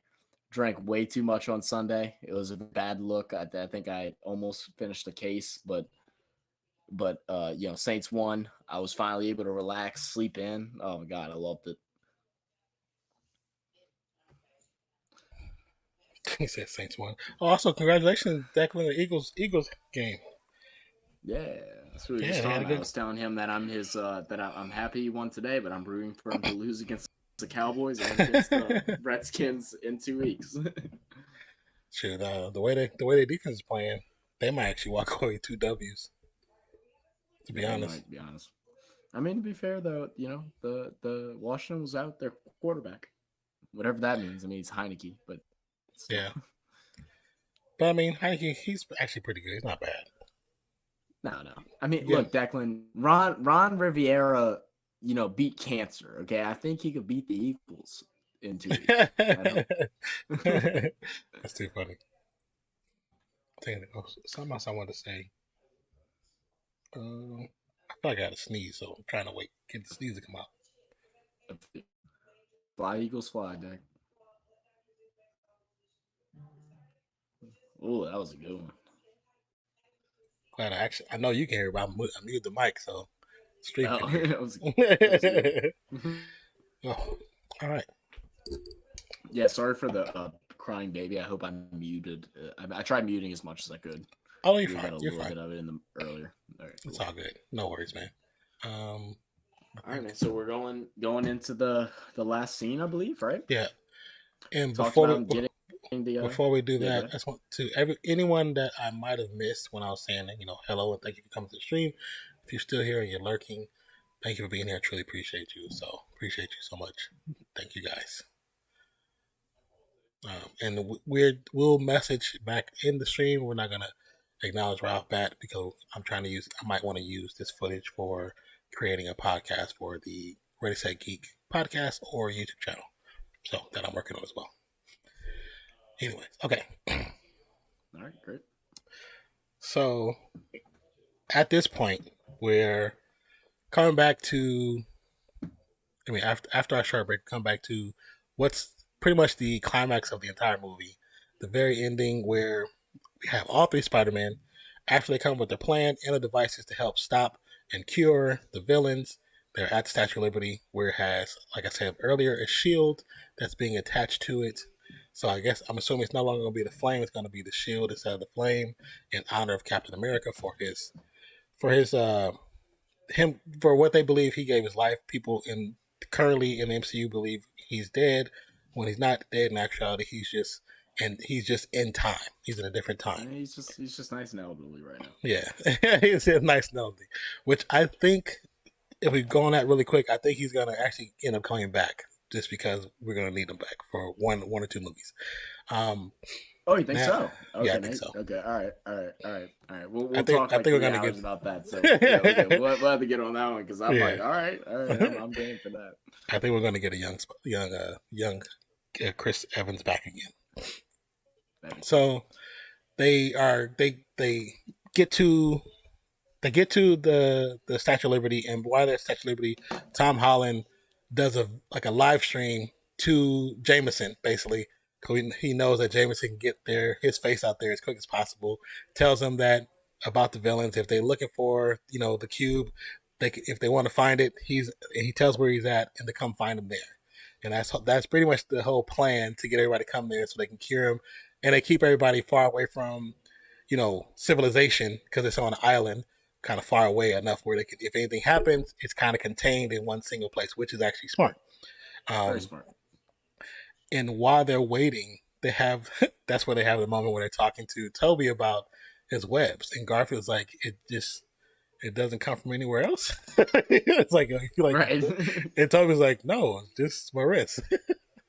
But in actuality, if you think about it, it's not a bad question, because if it comes from your wrist unexplained, it should come from other places unexplained.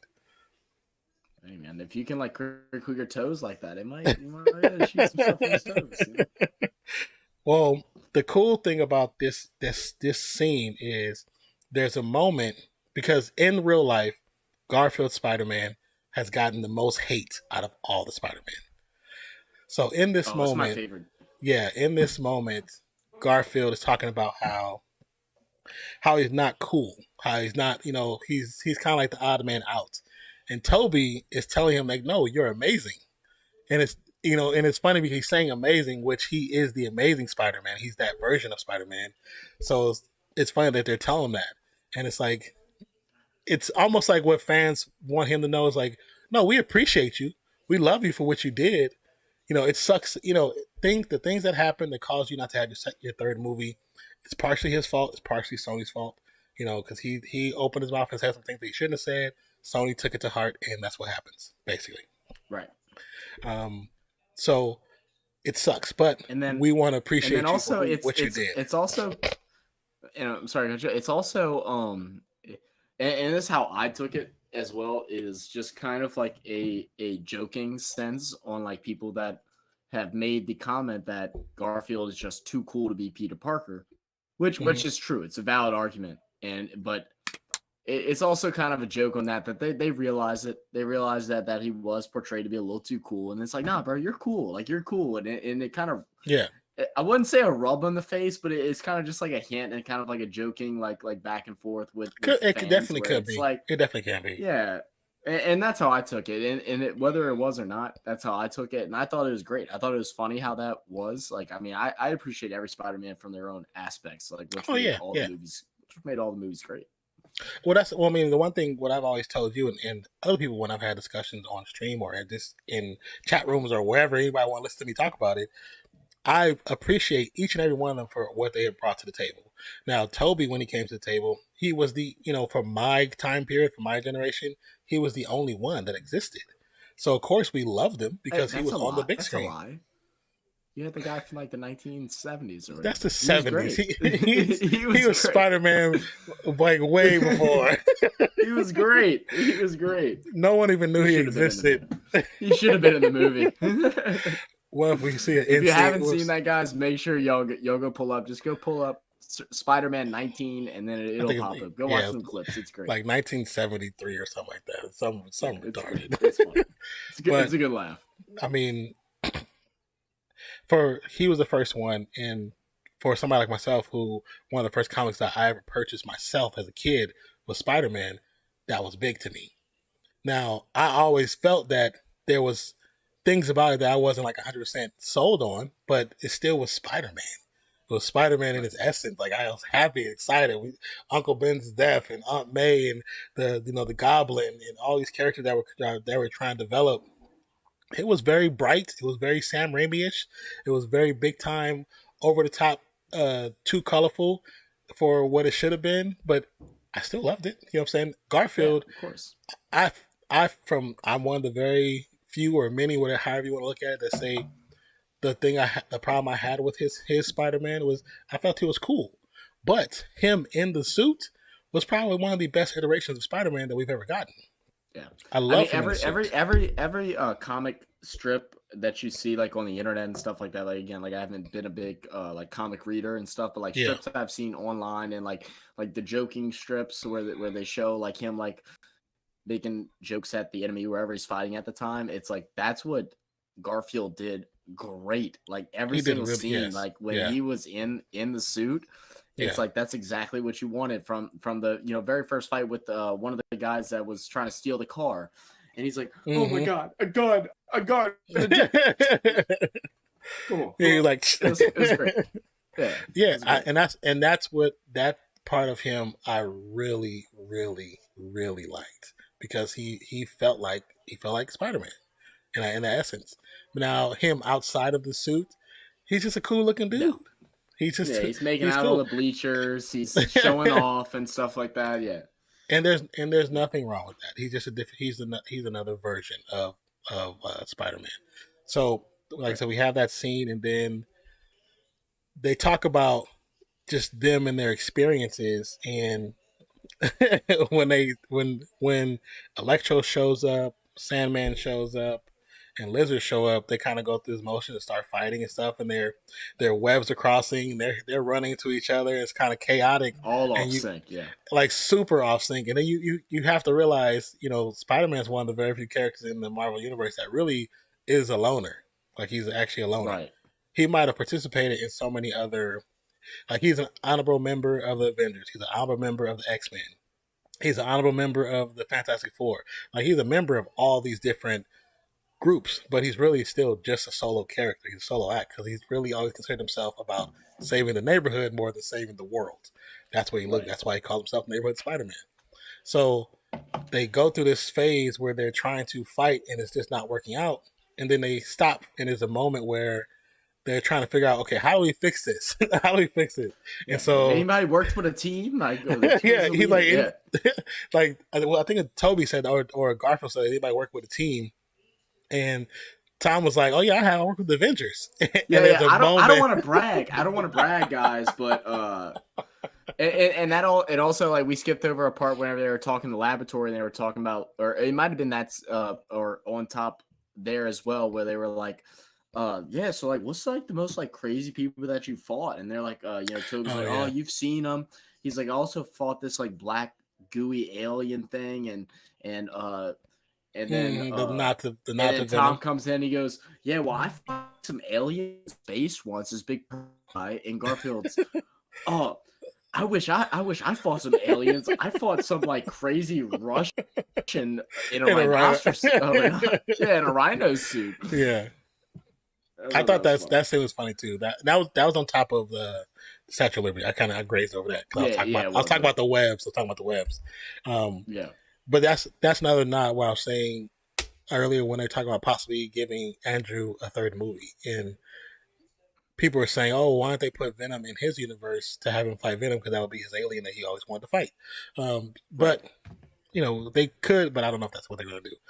So when he says that, I was part of the Avengers, we'll talk about that later too. Toby and Garfield both go, "You're part of the Avengers?" And Toby goes, "Who's the Avengers?" Yeah, what is that? He had to realize, they don't exist in their universe.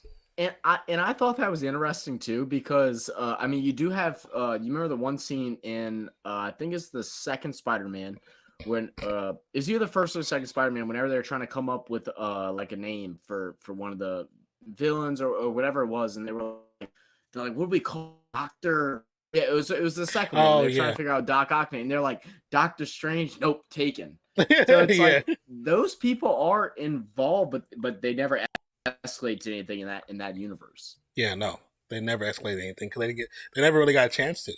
Because right. Totally off topic, but the real reason Toby never did a fourth one was by the time he got to the third one, he didn't like the direction that the character was going. 1, 2, he said he was having some major back issues, and he was complaining about being in the harness. I heard about that, and I remember reading it like that was his number one complaint. Even in interviews, he would complain about being in the harness, and people felt that he was complaining so much to get himself out of the contract, so he wouldn't do a fourth. Maybe so. Which is very possible. To be fair for him, because that third one was like, I watched it the second. I'm probably like a fourth or fifth time, but I watched it the second time as like a more knowledgeable viewer. Yeah. And like it wasn't as bad as what I initially thought about it, but it definitely was worse. And in my opinion, I think it's one of the worst of the worst.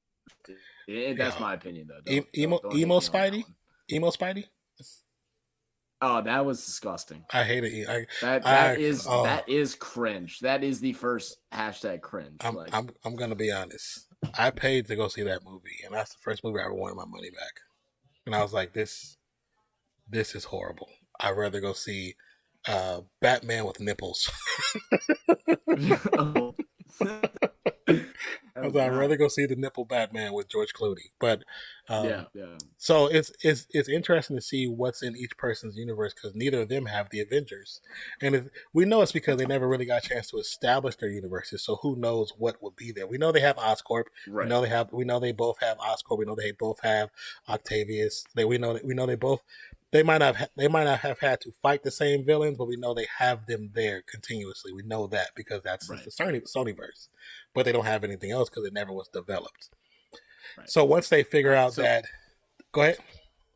Yeah, I was going to say, yeah. So right once they figure all that, they go into fighting. They're trying to now establish a leader of some source. Like you said, they come in and they're like, all right, who's worked for the team? Like, who's going to lead us? Who's going to give us some type of direction? And you're going to have Tom like, I don't want to brag, but I'm with the Avengers. And they're like, well, that means what?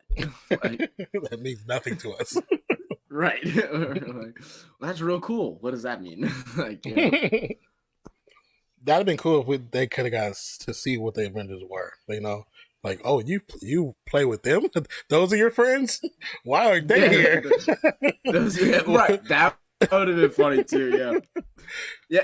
And that also makes you lead to wonder, like, what the hell are they thinking whenever they're seeing the Statue of Liberty with this big ass shield being constructed? Yeah, that's something that should have been that should have been something that was addressed. That now that you say that, I didn't originally think about that, but that should have been addressed. Them asking like, why are they putting a shield?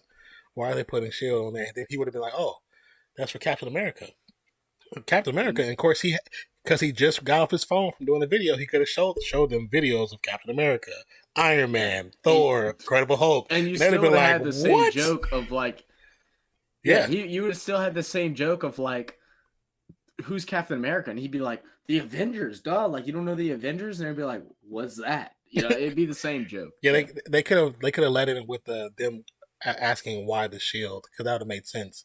Because I mean, we know that he doesn't exist in their world because they never got to that point. So, and then I think that'd have been really cool if you'd pulled up like a little video clip from the phone too. Yeah, that'd and funny. Especially if it was the clip of them the first in Avengers 1 when they're all standing in a circle and the camera's panning around them.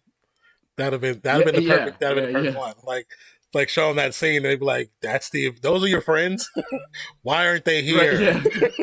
Right, yeah. It would be the one thing that everyone asks in comic book movies when stuff's happening, why aren't the other characters here?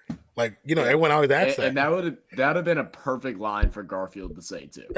Like, why aren't they here? I can see Garfield. Why aren't they here? Like, well, call them. We could use their help. And they'd be like, oh, well, these guys, they're in outer space and they're doing this and that one's right. That one's dead, like he's not here. This he's back in time. He's old. Then they talk about Falcon. I messed Falcon up on accident one time. He doesn't answer my calls. Yeah, they could have been like with the Incredible Hulk. Oh yeah, he doesn't really play well with others. Right. And just it's been endless amount of jokes. Yeah, and they could have done that segment. They probably did a segment. They cut it out probably because it didn't fit the overall tone what they wanted. But that'd have been a great segue so them to see who the Avengers were. And it kind of be like, okay, jealous much? Yeah, right. Yeah, right. You had friends to fight with. We've never had friends to fight with, Right. I'm just like neighborhood Spider-Man. Small guy. Yeah, just a small guy. And then, of course, so they get unless you had some. No, I was going to just go into the fact that after that they kind of figure out who's 1, 2, and 3, and they said Toby was 1, and Garfield was 2, and Tom was 3. And at this point, they start to, they jump off the edge and start swinging together, and it goes into this quick montage of them swinging together and flipping through each other's with nets, each other, connecting each other's together. Webs. And it was just poetry in motion. It was so nice to see. It was the thing that I've seen nonstop over TikTok is Stanley would be proud, and that's exactly what it is. Stanley would be proud. Stanley would have loved this movie. Like, he would have loved this movie, and he might have had more than one punchliner in the movie. Oh yeah, he might have had two. He might have. I know that they said that there's a few scenes that he shot before he passed. I'm like, this would have been one of the movies where they should have used it if they could have used it. This would have been the movie, because this is Stan Lee, Steve Ditko. This is their movie because this is the character they created, and it's just that whole scene when they started swinging together and the music changed and when they land. Toby lands first, then Garfield, and then Tom last, and Tom's in the front because he's the current Spider-Man. Like, and Toby's in the back because he's the first, and in the middle is Garfield, and the last. I was like, the way they did it, I was like, that they did a good job with doing that because it's all subconsciously laid out for those who pay attention, are fans of the mythos. Yeah. Like, and it was very quick, and it was very quick, which I actually liked. Because it was, again, like they've had a bunch of these, we pointed out a good bit of them. It's little subliminal messages that they didn't want to make it to be a crazy focus, but they just wanted those been following for a long time to catch it. Though not just the order, the way that they landed, how they stuck their poses, all of that came into play in that one scene. And it was, as soon as it happened, it was cut and it was to the next scene. It wasn't a standstill. And that's when we go into the invisible character that kicks Lizard in the face. That's when we get that scene when they're all coming at each other, and then the fighting ensues, and it's like not necessarily chaos, but it's just a crazy dance that works really well. And remember, at this point, we're only seeing three evils. We're only seeing Sandman, Lizard, and Electro. Yes, we haven't seen that. So we're missing Doc Ock, who we don't know what side he's on yet. Mm-hmm. We don't know if he truly is fixed. And then we're not seeing the star of the show being the Green Goblin, William Dafoe, him yet. And so they're swinging around and they're fighting, but they're still having some issues because it's just It's just they're still trying to maintain with each other. So even though there is some leadership, it's still learning to work with other people. That's really what the thing was. Even though And Tom is kind of used to it, the other two aren't. So and their objective of this whole moment is trying to take the serums and yeah, and and inject them into each of the villains. also pulling the arc reactor off of uh, Jamie Foxx's character, who stole the arc reactor back before when the fight broke down between Osborn and Tom. So he stole the arc reactor, which was the power source for what Tom was trying to use to build a new suit, but also build the stuff to fix them basically. So that's why. So if you see in the trailers how Jamie Foxx was super powered, that's why he was super powered because of the arc reactor. So that's he was already powerful. That was that energy that he loved, that he felt. Yeah, Like something he didn't have before. Yes. Because when he did that first, that first really big blast into the apartment complex, that's after he put the arc reactor in place of that that clock thing that's supposed to take away his powers. That was the first time. Right. So they're fighting and they get to a point where they almost got Sandman to a point where they can control him. And Sandman's chasing Toby, and Lizard is chasing Garfield, and Tom is fighting Electro, and Toby is almost in the point where he's about to get drowned out by Sandman, and he's trying to talk to him and say, you don't want to do this. We know you're a good guy. Just let us help you. Let us help you. And I think it's just at the point where Sandman is just confused. He's still kind of confused, like why, what's going on? Yeah, because at this point we know like Sandman is actually one of those villains that is really, or at least from what we know, is not really a villain. He's a bad guy that's gotten spoiled with some bad luck. Yeah. Whenever he was trying to help to get some money to save his daughter. Yeah. Right. And he has a lot of that weight on his shoulder of everyone looks at him as evil. He doesn't want to be evil, but he's still going to do whatever he has to do, because in his eyes, like, he just wants to get back and find a daughter. Like, he, in this movie, is he thinking that his daughter might exist in this universe as well? Could that be why he might not want to be sent back? Could be. Or is it that he doesn't? Because I think they think they're going to die. That's why. Right. Okay. So I think that was a big part of it. Because even though Sandman is not, as we know, the end of Sandman, he wasn't dead at the end. He was still alive. He wasn't dead. They were trying to change him back, but he wasn't dead. And then as far as Lizard technically wasn't dead either. But we do know Doc, Electro was actually stuck in the mainframe electricity like Ultron. So he technically wasn't dead. He was just lost. Osborn is dead, and Octavius is dead for sure. He's dead.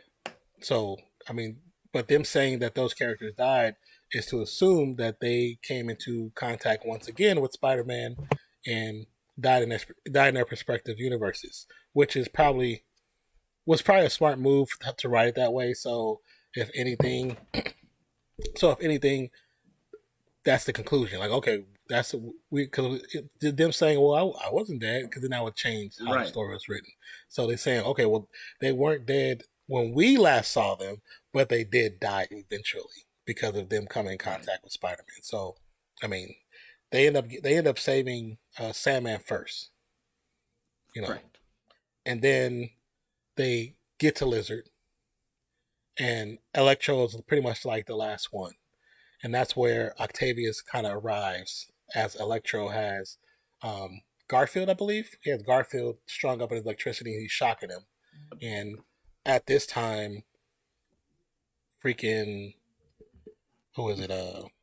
Ned has the portal open, and Tom, before they actually stop Lizard is chasing down Ned and MJ.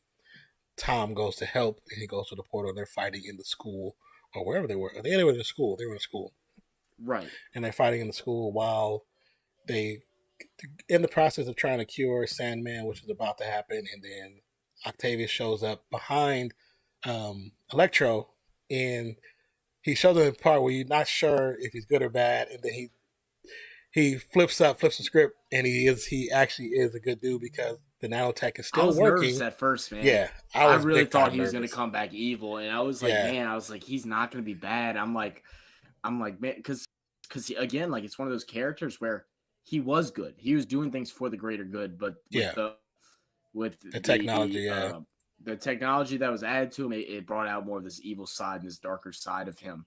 And now that he has control over it, but you still don't know if he's gonna change his mind and be like, nah, I don't want to go back. Like I want to be here, or I don't. So you yeah. weren't sure. At that point, you still weren't sure. And then when he arrives and flips the script and kind of tricks Electro and pulls the arc reactor out of his chest. You know what I'm saying? That's when they're actually able to hit him with the little jab to cure him to the point where he can't do anything. And that's Right. when he actually, let me see, I wrote it down. He says, where is that? Oh, not Toby. He tells Garfield, I thought when you were saving people, because Garfield was saving people in the neighborhoods, in the hoods, and he said, I thought when you were saving people, I thought you were black. And Yeah. and and Garfield goes like, "Oh, I'm sorry," like he kind of says. Yeah. But Right. what I think that was the second nod to Miles Morales being introduced, because even as they walk away, when he's back to his kind of quasi normal self, he says there has to be a black Spider-Man somewhere. Yeah. He's so Yeah. that's Amy Pascal and Kevin Feige saying, "Hey, we know we have a cartoon version, but we know we might have something realistic coming out soon." Because in the first movie, second movie, when he runs into Miles's uncle, the deleted scene that they didn't show in the actual theater, the deleted scene is hours later because he sprays his hand with the web to the car, to the trunk. So in the deleted scene, he's on the phone. Oh, that's Miles's uncle. Yeah, Childish. Childish Gambino. And I was actually just about to make the comment that, man, if this came out years ago, how amazing would, if Childish Gambino was the teenager, how amazing would he have been as Miles Morales? Well, because before that, I think that's why they picked him, because he's the reason why Miles Morales even exists. He's one of the main pushers behind having a black Spider-Man, is Childish Gambino. And so that's why they put him in the movie as the Prowler, who is Miles' uncle. So in the deleted scene, he's on the phone, hand still stuck to the trunk, and it's the first time you hear Miles' name. He said, Miles, I'm kind of stuck. I'm not going to make it. And that's when we know Miles Morales exists. I didn't even catch that. Wow. Yeah. I didn't even catch that. Wow. Miles Morales. So we know Miles Morales exists in the MCU, but at that time, Miles Morales is only probably 6, 7, 8, 9. Yeah, who knows? You know what I'm saying? We don't know. We just, because Prowler isn't the Prowler just yet. He's still just a petty thief. He hasn't become the Prowler yet, which he can be in the next series of movies. Now, if they make him into the Prowler in the next series of movies, then depending on when they do it, then they're probably thinking about doing the actual arc of Spider-Man, where Spider-Man might possibly either die or be lost in time. Right. So, because the actual character is lost in time, but I mean actual character dies. So, but regardless, go back to where we're going to. Go ahead. So we see that happen. We see him steal the arc reactor off. We have the hint towards Miles Morales as they stabilize him, and he says, I thought there'd be a black Spider-Man. Thought you were black. Yeah. And then after that this is going to be when the Man of the Hour comes swinging on through. Yes. Osborn comes in, and it's just he brings without chaos. The mask. Yeah, without the mask. Just a little scarf going on. Just like little purple scarf hoodie, kind of looking like another version of Osborn, which is another style of comic book. I think it's Amazing Spider-Man. Right. So he's such a big figure on screen. I mean, even though I think Toby, Tom, Garfield, Zendaya, and all Battleon, I think all of them are great actors, really good actors. Just when he's on screen, he makes it a point to steal the scene. Like Right. he just does it really well. And when they start fighting, that fight The scene, rage. the rage that Tom feels, you if you don't feel it through the screen, then you ain't really feeling. Like he's Yeah. so mad that he's like, I just want to kill this dude. And Toby's It like, also gives a big and huge salute to Tom Holland as the actor, because yeah, this is the first time we're seeing him enraged and showing that type of emotion, and how well he did it. yeah, he did It it. was great. You felt that anger through the Yeah, screen, like you said. and like you said earlier, this is when Spider-Man became Spider-Man. No longer a child, no longer a kid.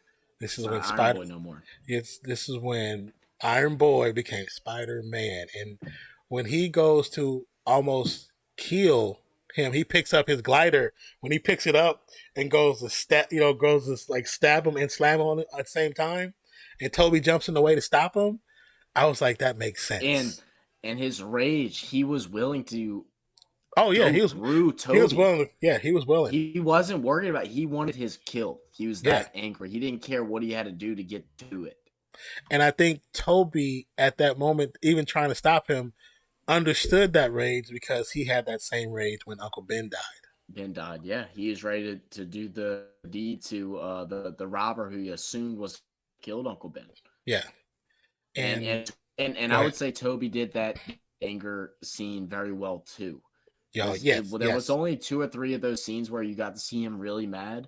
Mm-hmm. And I remember like watching that movie, especially the time around that I watched it just before this movie came out.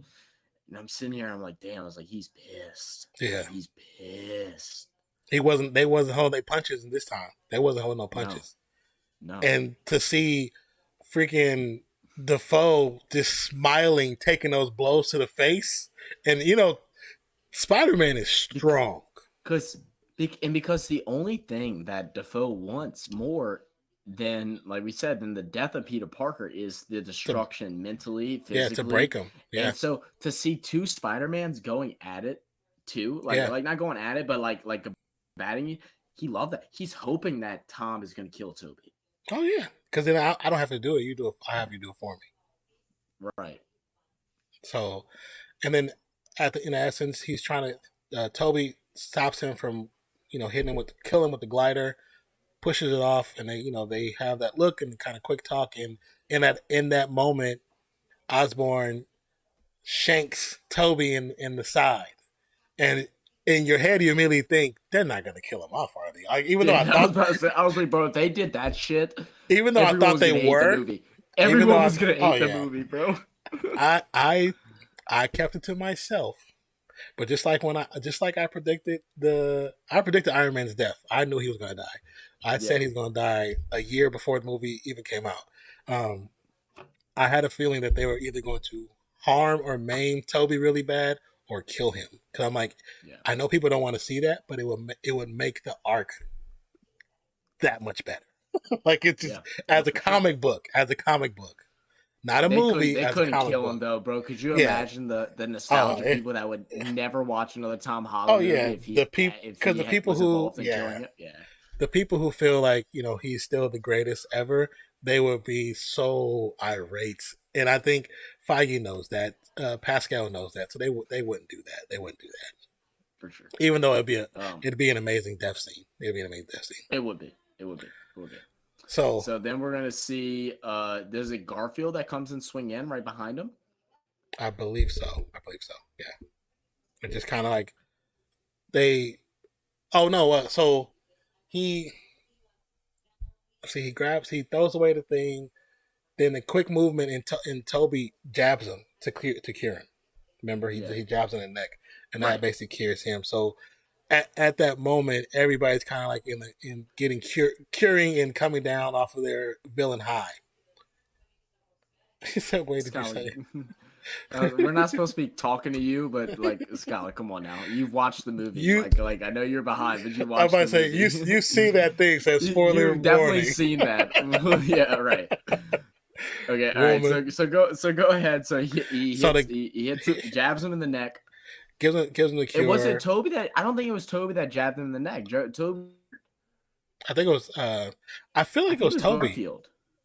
I feel like it was Toby because the scene I Man, skipped over because I want to kind of go to that at the very end. I think it was Toby. Well, he's okay, cured and whatever. He's cured. he's in that mentality where he's like, you could tell the other side of him comes out where he's like the very gentle, docile person that's actually very confused most of the time, but he's still Yeah. capable. That character comes out, and at this point it's daytime. They didn't fought 7 hours. Like this was Right. Yeah. in actuality, this was like a 7 hour fight. So Right. it was just bananas. And the scene that I kind of skipped over. So let's go back about 15 minutes in this movie, and as Zendaya and Ned are Oh yes. Goodness. running out of the portal, um, because Because Lizard is they were the chasing them. secret. They were the secret plan behind everything to be able to Yeah, create that portal. And what did they shoot through the portal? It was the. well, They you said sent what? something through the portal. What are you talking about?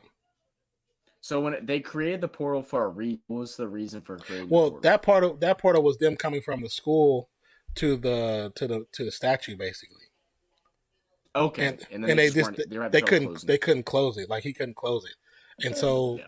because they couldn't close it, the Lizard sees him. Lizard goes into the portal before he's made back human again, and Tom goes in, chases him in there, and they're fighting through the school, and Zendaya and Ned run back through the portal, and that's when we get to the scene that everybody thought was going to happen, where we see Zendaya falls, and so there's a lot going on, and Zendaya gets to the point where she's close to the edge. Babylon tries to grab her to save her, but he's too late, and she's falling, and she's falling, and she's falling. And in that moment, everyone in the theater, everyone around the world who watched this movie know what they're thinking. This is She's Gwen. dead. This is Gwen all over again. You're gonna rip my heart out once again by taking out the female lead. And so we see Tom Who's already dives. lost May. Yeah, who already lost May is diving like I'm not about to lose her. I will die before I lose her. And he's diving, and in that essence, the goblin in the glider hits him mid stride, takes him out, and the crowd goes quiet because everybody's clapping because they think Yeah. he's about to get saved. They go quiet, like, "Are you really about to kill Zendaya?" Like you made us Right. like her. You made us like her. Now you about to kill her You off. made us love her. And then they show You made us Garfield. love her. Yeah, you made us love her. Then they show Garfield, and Garfield looks like, oh hell no, not again. And he takes Not off and again. dives, and he catches And her. then, Go ahead, go ahead. go ahead. Yeah. And see, he uses webs to get to her faster. Webs down to her, grabs her, gets to the ground, and like just looks at her. His eyes are full of tears. Like, and I'm like, you could tell he had major flashbacks. His eyes are full of tears, and he's like, "Are you okay?" And crowd goes, "Oh, it's redemption arc." Like that's all that everybody cared about, Yes. and I just that scene. The reason why, I say And the Flash was such a great scene for Garfield, who stole most of the and scenes he one was thing in. I loved about the scene as well is that they that low shot of him diving through. It wasn't as dramatic as the one with Gwen in his movie, Yeah, but they had similar pieces. They had yes, the big it was metal very pipe or similar, a bar very that came similar. through. And Yes, instead of trying to dodge it, he pushes it out the way yeah, this he time. doesn't dodge And he this time. He creates gets more more time. speed. He doesn't slow down to get around. He pushes it. He Yeah, is not gonna let her fall. yeah, It was great. great scene, great scene. Like this, good job, Marvel. Good job. Thank you, Marvel, for For kind of sure. overlooking the script from Sony, so Sony didn't fuck it up. Thank you. Right. Yeah, right. Like long Um, as they have the deal together, I think Spider-Man will always be in good hands. Because once Spider-Man is just Sony's deal, that's he's when it's gonna gonna. have trouble. That's when they have trouble because they're not. As we can see, their biggest movies the last 10 years have been Spider-Man. They have nothing they've produced has even come close to Spider-Man. That's why they want to keep these deals going. Because Amy wants, like the rumor I heard 3 years ago is that they want to do 9 movies. That's the actual rumor. Wow. They want to Wow. do 9. That's a lot. That's a Yes, lot. they want to do a 9 movie arc, and at the end, that's when they're actually going to kill him off. That's the whole idea. So Wow. Not. Can we take a 5-10 minute break so I can tell? Because Scott has work, so I can call her real quick. I didn't think it Yes, was gonna be sir. this long. Yeah, All right, we're just I'm about gonna that. go ahead and step away just for a second, guys. We'll be right back and we'll finish up. Remember, guys, we finished off at the moment where Goblin is getting the serum, Mm-hmm. and yeah, and I believe we stopped right there. We didn't talk too much past it, so we're right there, Yeah, correct? yeah, we're pretty much that's the All end. right, So cool. we're pretty much the end. So you good? Yeah. We're basically going into the final scene, the scene with Doctor Strange, the purple in the sky, Mm-hmm. and then our Yeah, predictions for the future. All right. yeah. Give me like 5 minutes. All right.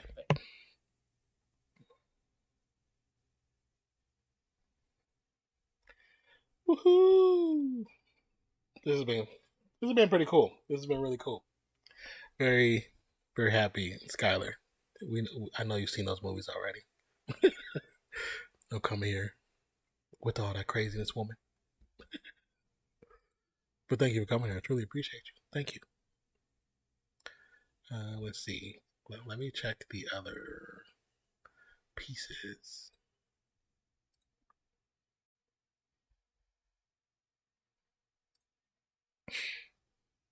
Man.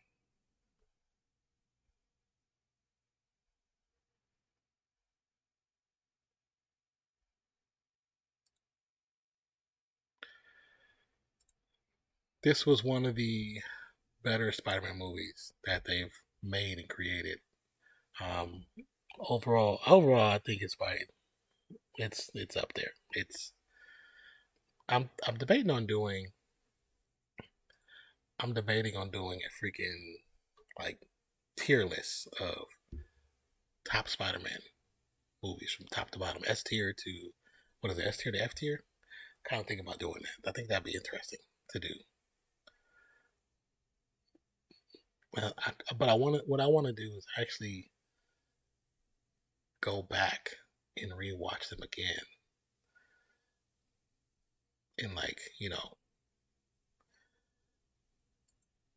and and really give like a true like, okay, this one, I think this one is this because this one is this because, and just kind of give like my overall idea of how I felt about what is it, three, four, five, 6, 7, 8 movies. I think it'll be a cool little video. I think it'd be a really cool video. And that's something I kind of want to do.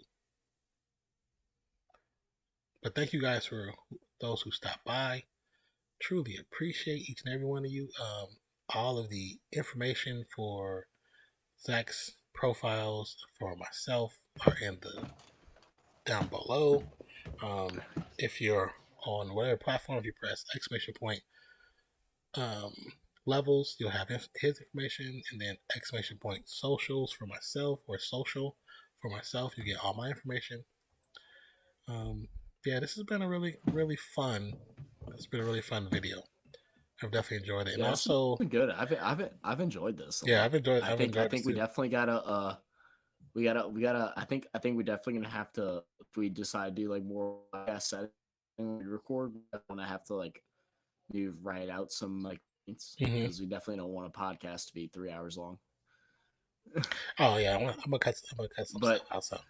this has been I've enjoyed it. Mm-hmm. I've definitely enjoyed it. It's been fun. So as we get back to the story, um, when Strange kind of appears, he's there's that's when you see the ripples in the sky, and those ripples, the purple ripples that you see in the trailer. He's saying that they're trying to come through. It's not really as specific as to who necessarily, but if you watch the movie, or if you're going to watch the movie, if you look when the things are cracking, there are actually white outlined figures in the cracks. So Right. the speculation is that those are the characters that Amy Pascal and Kevin Feige have already agreed on bringing into the new MCU, which is like Craven, Black Cat, Morbius, like those characters That's what it's like. Right. It's and Venom, since Venom is technically already here, and it's those were nods or Easter eggs toward those characters. Now there, if you want to get more information about the movies, the Easter eggs, the plot points, the breakdowns, if you still want to know more and understand more, there are plenty of guys and women out there that do great breakdown videos, but some of the best is Cosmic Wonder, Everything Always, New Rock Stars, New Rejects. You will not go wrong with any one of those guys. They all have really good information, and some of them have different information. Some are very similar because they have some of the same sources. But Everything Always is always different because he comes from the same source and he doesn't really watch anyone's videos, so his stuff is always slightly different and it's a different perspective, so you'll always get a clean fresh look with him. So if you're looking for more information about Marvel, and specifically Marvel, those guys I mentioned are great. Like, they're really Yeah. good. Yeah, I've already seen a couple of people that have kind of like pinpoint some of those images, and Yeah. I wish I would have wrote down whenever one was uh, one of the images was Rhino. I know that for sure. I know they said something that Oh he said yeah, about I forgot to say Rhino. Morbius. Yeah. Um, so yeah, I mean it's a good telltale sign of what's to come in the future. Are we going to see multiple villains again? A lot of people still want Sinister Six to come through. There's a lot of channels that the Spider-Man movies or series, whatever you want to call it, can Hmm. take with Oh how yeah, this movie ended. yeah. I agree wholeheartedly. I think also, to add on to that, because we got this movie and we're basically one short of the Sinister Six technically.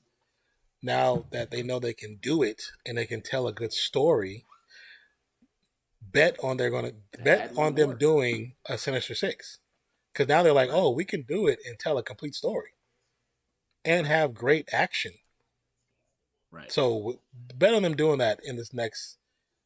I know they only talk about one, but I feel like it's going to be a trilogy. I think it's going Well, to be a they've said trilogy. well. I think Tom is signed up for 3 more. Okay, so Yeah, I so would say there's definitely going to be bet on it 3 more. coming, because Yeah. right now, MCU version wise, we know that Venom is here. We know we have Vulture. We know we have Scorpion. Um, the the other characters dead. We know we have Prowler is technically in the universe, so that's 4. Even though he's not part of Sinister Six, doesn't mean the only thing that it won't be the traditional Sinister Six. It'll be the MCU version because, as Osborn said in the middle of the movie, when he first ran into Feast and he ran into Aunt May, that he knew he looked for his son and he couldn't find him, and he said there was no Oscorp. So that in itself is an issue because Morbius, which is supposed to be in this universe, um, which is supposed to be in this universe, he's like, Oh my goodness. Hey, yeah, I'm looking right now. not to pause you out. Yeah, we're getting a bunch of those right now. Hold on.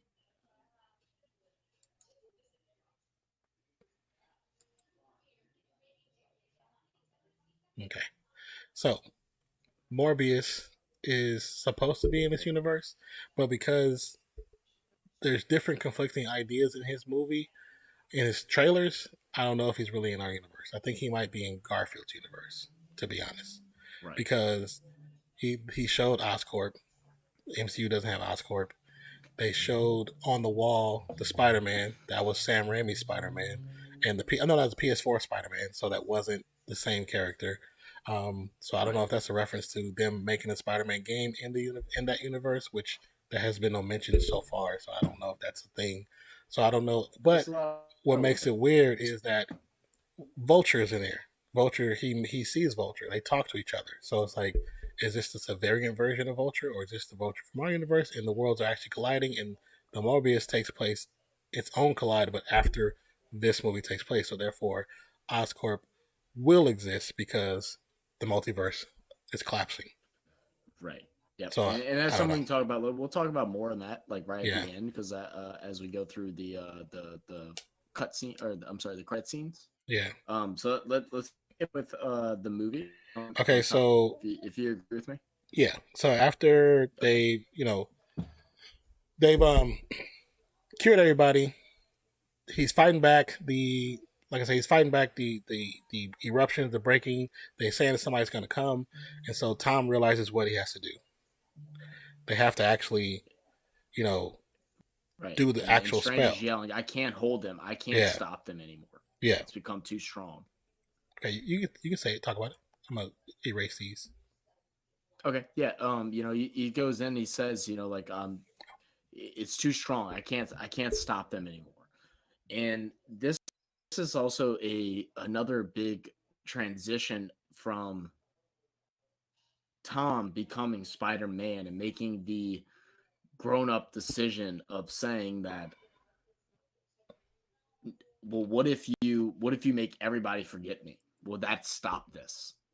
And he's like, yes. He's like, but Peter, I don't want to do this. And he's like, no. He's like, but will it work? And he's like, yeah, it'll work. He goes, well, do it. And then we're gonna see this respect between Doctor Strange and Spider-Man happen again. That happened early on in the movie that we didn't talk about. With how whenever Peter initially called him Doctor Strange, he's like, no, just call me geez, I'm forgetting his first name, Steven. Steven, yeah.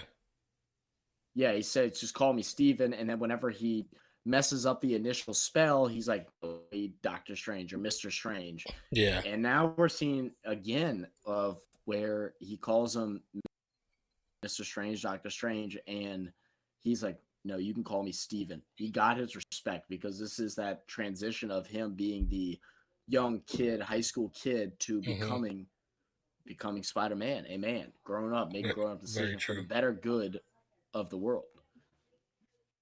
You want to take it from there, Nan?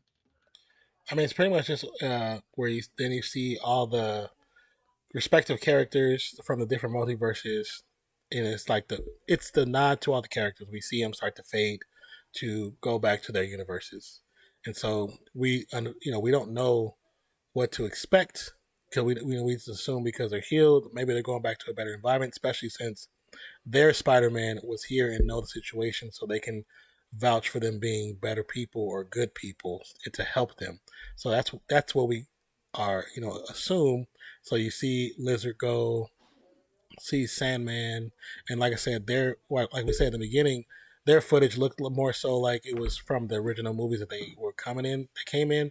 So those they go, and then Jamie goes, and then the foe goes last, and then it's the Spideys. They show love to each other, and you see Tom and Garfield kind of like hugging up on each other like bros, and then they kind of go at the same time, and it's at that point it's just the main people from our universe left over, and after that it goes into the next. It's um, a moment that we did kind of skip over, which was in the very beginning with the, Zendaya talking about not wanting. Next time, let us know that you're gonna do a spell that's gonna have us forget you and all this stuff. But next time, and Tom makes about it first. Yeah, talk to us first, and Tom kind of makes oh yeah, well I'll do my best to talk to you guys about it. But if it happens, I'll make sure that I'll make you remember me. I'll find you. I'll make you remember me. I'll make you fall in love with me all over again. He goes down, has his conversation, they're crying. And one thing I'll say is that Ned had a great trust in him, that he knew that Ned realized that this was the only way. And Ned she was like, the only way, and he's the only way. You're gonna find me, right? And MJ's taking more of that emotional girlfriend role of you didn't say it, but we know it's thinking in the back of her head of you told me you talked to me about this first, kind of take that defensive girlfriend role. And she's like, you sure you're gonna find you're gonna make. He's like, I promise, I will make you remember, it's gonna, we're gonna be okay. This is what has to happen. And so after that, we see Tom's with a letter or a note, and kind of give himself a speech to kind of talk back to Zendaya and Ned to say, oh, I'm Peter Parker, and blah blah blah. This is how we know each other, and But he goes into the shop that she works in, which we believe is like a coffee shop or donut shop, and she walks up to him and kind of asks how can she help him? And he's like, "Hey, I'm Peter Parker. Hello, I'm Peter Parker." And she's like, "Hello, Peter Parker. How can I help you?" And he has the paper in his hand, looking down at it like he's going to start to explain things, and he kind of just holds off.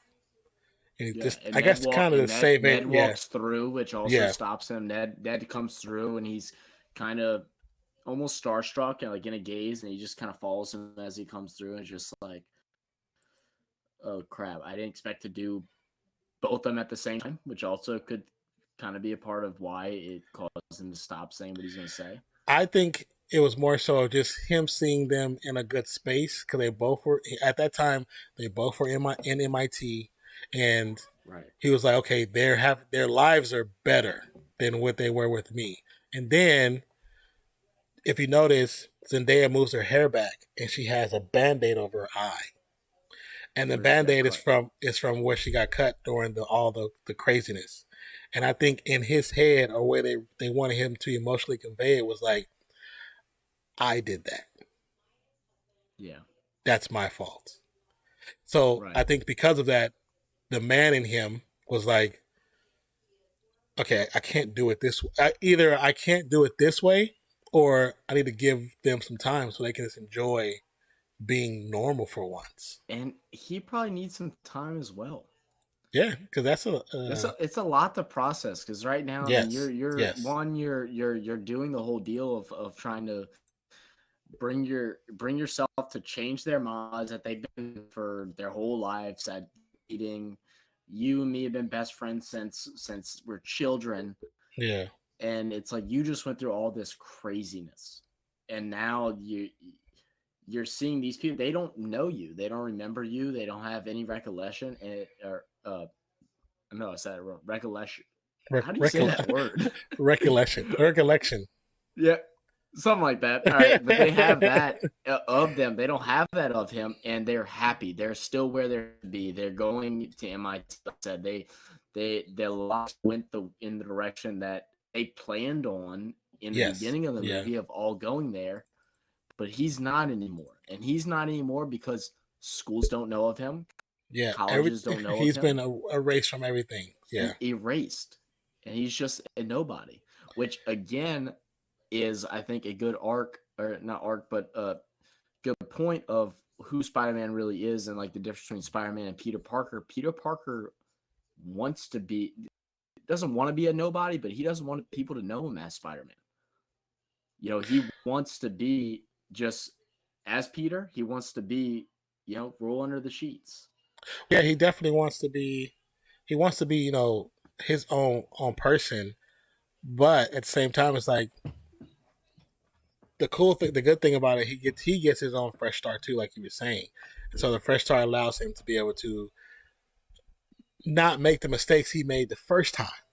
So he won't mix up and just let anybody just find out. It's gonna be done the right way. So when the situation comes where MJ comes back in the picture, then it'll be different. It won't be the same way. Even when Ned comes back in the picture, because he's probably whatever we find out, Ned's gonna probably have to find out first because the way Ned's character is, he's probably gonna have an issue with not finding out first again. So, Right. I think, like I said, it's more so him seeing the stuff that how they were happy and got where they got. Is a big reason why he just chose not to. He just made the decision to give them their peace, even though he wants them to be in his life because that's his family. You know what I'm saying? Because now he has no one, and so this spell was not only a spell for Peter Parker to not be connected to Spider-Man, but the spell was also Tom Holland to become his own superhero. Right. There's no more connection. This is not about Iron Man. This is not about the No. Avengers. Now it's really about Spider-Man. Now it's Spider-Man. Yeah. Now it's Spider-Man. And then you're gonna see him walk off after getting his coffee or whatever, decide to take the move of explaining to them and telling them the situation that just went down. He is going going to his crappy apartment that he lives in because he's a poor teenage kid in New York. It's a poor kid. He is also in his. You're gonna see he has a book on preparing for the GED. Yes. Which shows that even his time in high school is no more. He's gonna just have to. He's gonna have to test through everything. He's gonna have to test out everything. He's gonna have to test through everything now. Now he's gonna have to go get a GED to have some type of degree out of high school because he didn't exist before then, basically. Yeah. So I think that no matter what happens, if anybody tried to search for Spider-Man, they're only gonna find footage of Spider-Man. They're never gonna find anything saying, "Oh, Peter Parker is Spider-Man." That doesn't exist anymore because Peter doesn't exist. And then at the very at the end we go.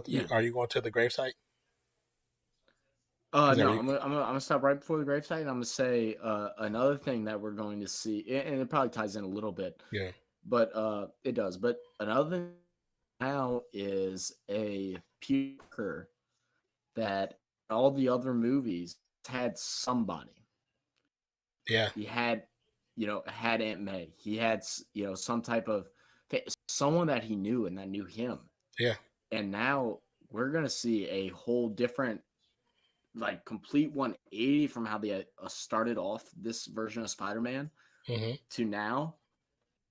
Nobody knows him. He doesn't have an aunt, any family that we know of. Yeah. And even if they did, they don't know him. He's officially alone. Yeah. And you're a grown kid with superpowers in New York City, and you have nobody. No, absolutely nobody. In a city of 1 million people. And even if they knew who you were, the only two that you really had left were Ned and MJ. You still don't have a parent figure. You don't have that adult role model. The only adult somewhat role model you had, which would have been Happy. It's not really an adult role model. Like, Happy's kind of there. He's kind of like kind of that funny guy that transports you from place to place. It's not a guy that he goes for advice for. Well, because Happy's he's not really an emotional guy like that. So because the way they kind of build him toward the character because he's a military background. His military background doesn't allow him to be that way, especially being around Tony. He wasn't really allowed to be that way. Right. So. And then to fast forward, like you said, to the grave scene. So Peter's at the gravesite of Aunt May, and when he's there, Happy comes along, and when Happy comes along, Peter kind of flinches for him and say, "Oh," but then he realizes, "Oh, he doesn't recognize me." And they have a quick moment, and they talk, but it's just kind of like a moment that's just upon themselves of just him expressing how he feels about her, and that that he's gonna miss her. He's gonna miss her, and Tom Peter is saying pretty much the same thing, and it doesn't really come across that he realizes that it's Peter. So we know that even the people that are closest to him will never really know until he reveals himself. So and so that also makes you wonder, like, the lead-in of even the Avengers. None of them are gonna know. Yeah, that's what I was thinking about. The only person that will know is gonna be Strange, I would assume, right? I think he will forget. I think Strange will figure out because he'll be able to sense it because he's sensed mystical stuff, and Daredevil will know. We'll figure it out. Okay, interesting. So why do you think Daredevil? Just because of his senses. His senses are strong as crap. He remembers things. He remembers patterns. He remembers things. So it's going to be a sense of what's the word? Familiarity. Familiarity is going to be with the yeah. So that's pretty much the movie for the bulk of it. Spider-Man: No Way Home, and then just to end it off, we'll give you just a quick rundown of the two end scenes. And yes, the end scenes. The first one being the one that M's talking about here. Yeah, the first one wasn't really. It's okay.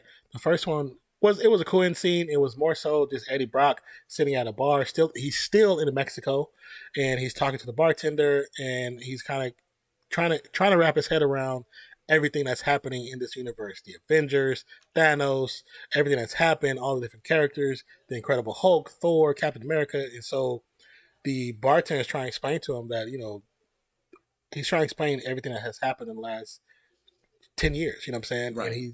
And Thanos, I mean, not Thanos, but he's kind of poking, not really making fun of the snap situation, but he's kind of poking holes in like it doesn't make sense to him. But the person he spoke to is like, that it's real. My family got I lost snapped. my family. Yeah, my family got Right. snapped. You know what I'm saying? And So, so it made it feel real for him, I guess. so one a lot of people are complaining is why is Venom in there? He didn't know Peter. So if you yes, I've seen this too. I'm gonna see what you say, then I'll say what I gotta say. Well, if you go back to Venom, end credit in Venom, where they're sitting on the bed, and Venom tells Eddie, "I know a lot of things. All the symbiotes are connected. So because all the symbiotes are connected, the symbiote that actually fought Peter Parker in the other movie knows who Spider-Man is. He knows that Spider-Man is Peter Parker. He might not know this Peter Parker, but he knows that Spider-Man is Peter Parker. So they're because he says our knowledge is vast, wide, and it transitions through time. So because they have all that knowledge, the Venom that's currently in MCU knows it's Peter Parker and Spider-Man. He might not know them directly, but he knows because they're all connected. Right. And it also shows the symbiote, because he's able to knows all these different universes and stuff like that. He is not fully universally bound to one type of universe. Yeah. He's able to transport from universe to universe. And that was kind of that little click that you had to understand. I didn't see the Venom movies, so I didn't understand this until looking up some information.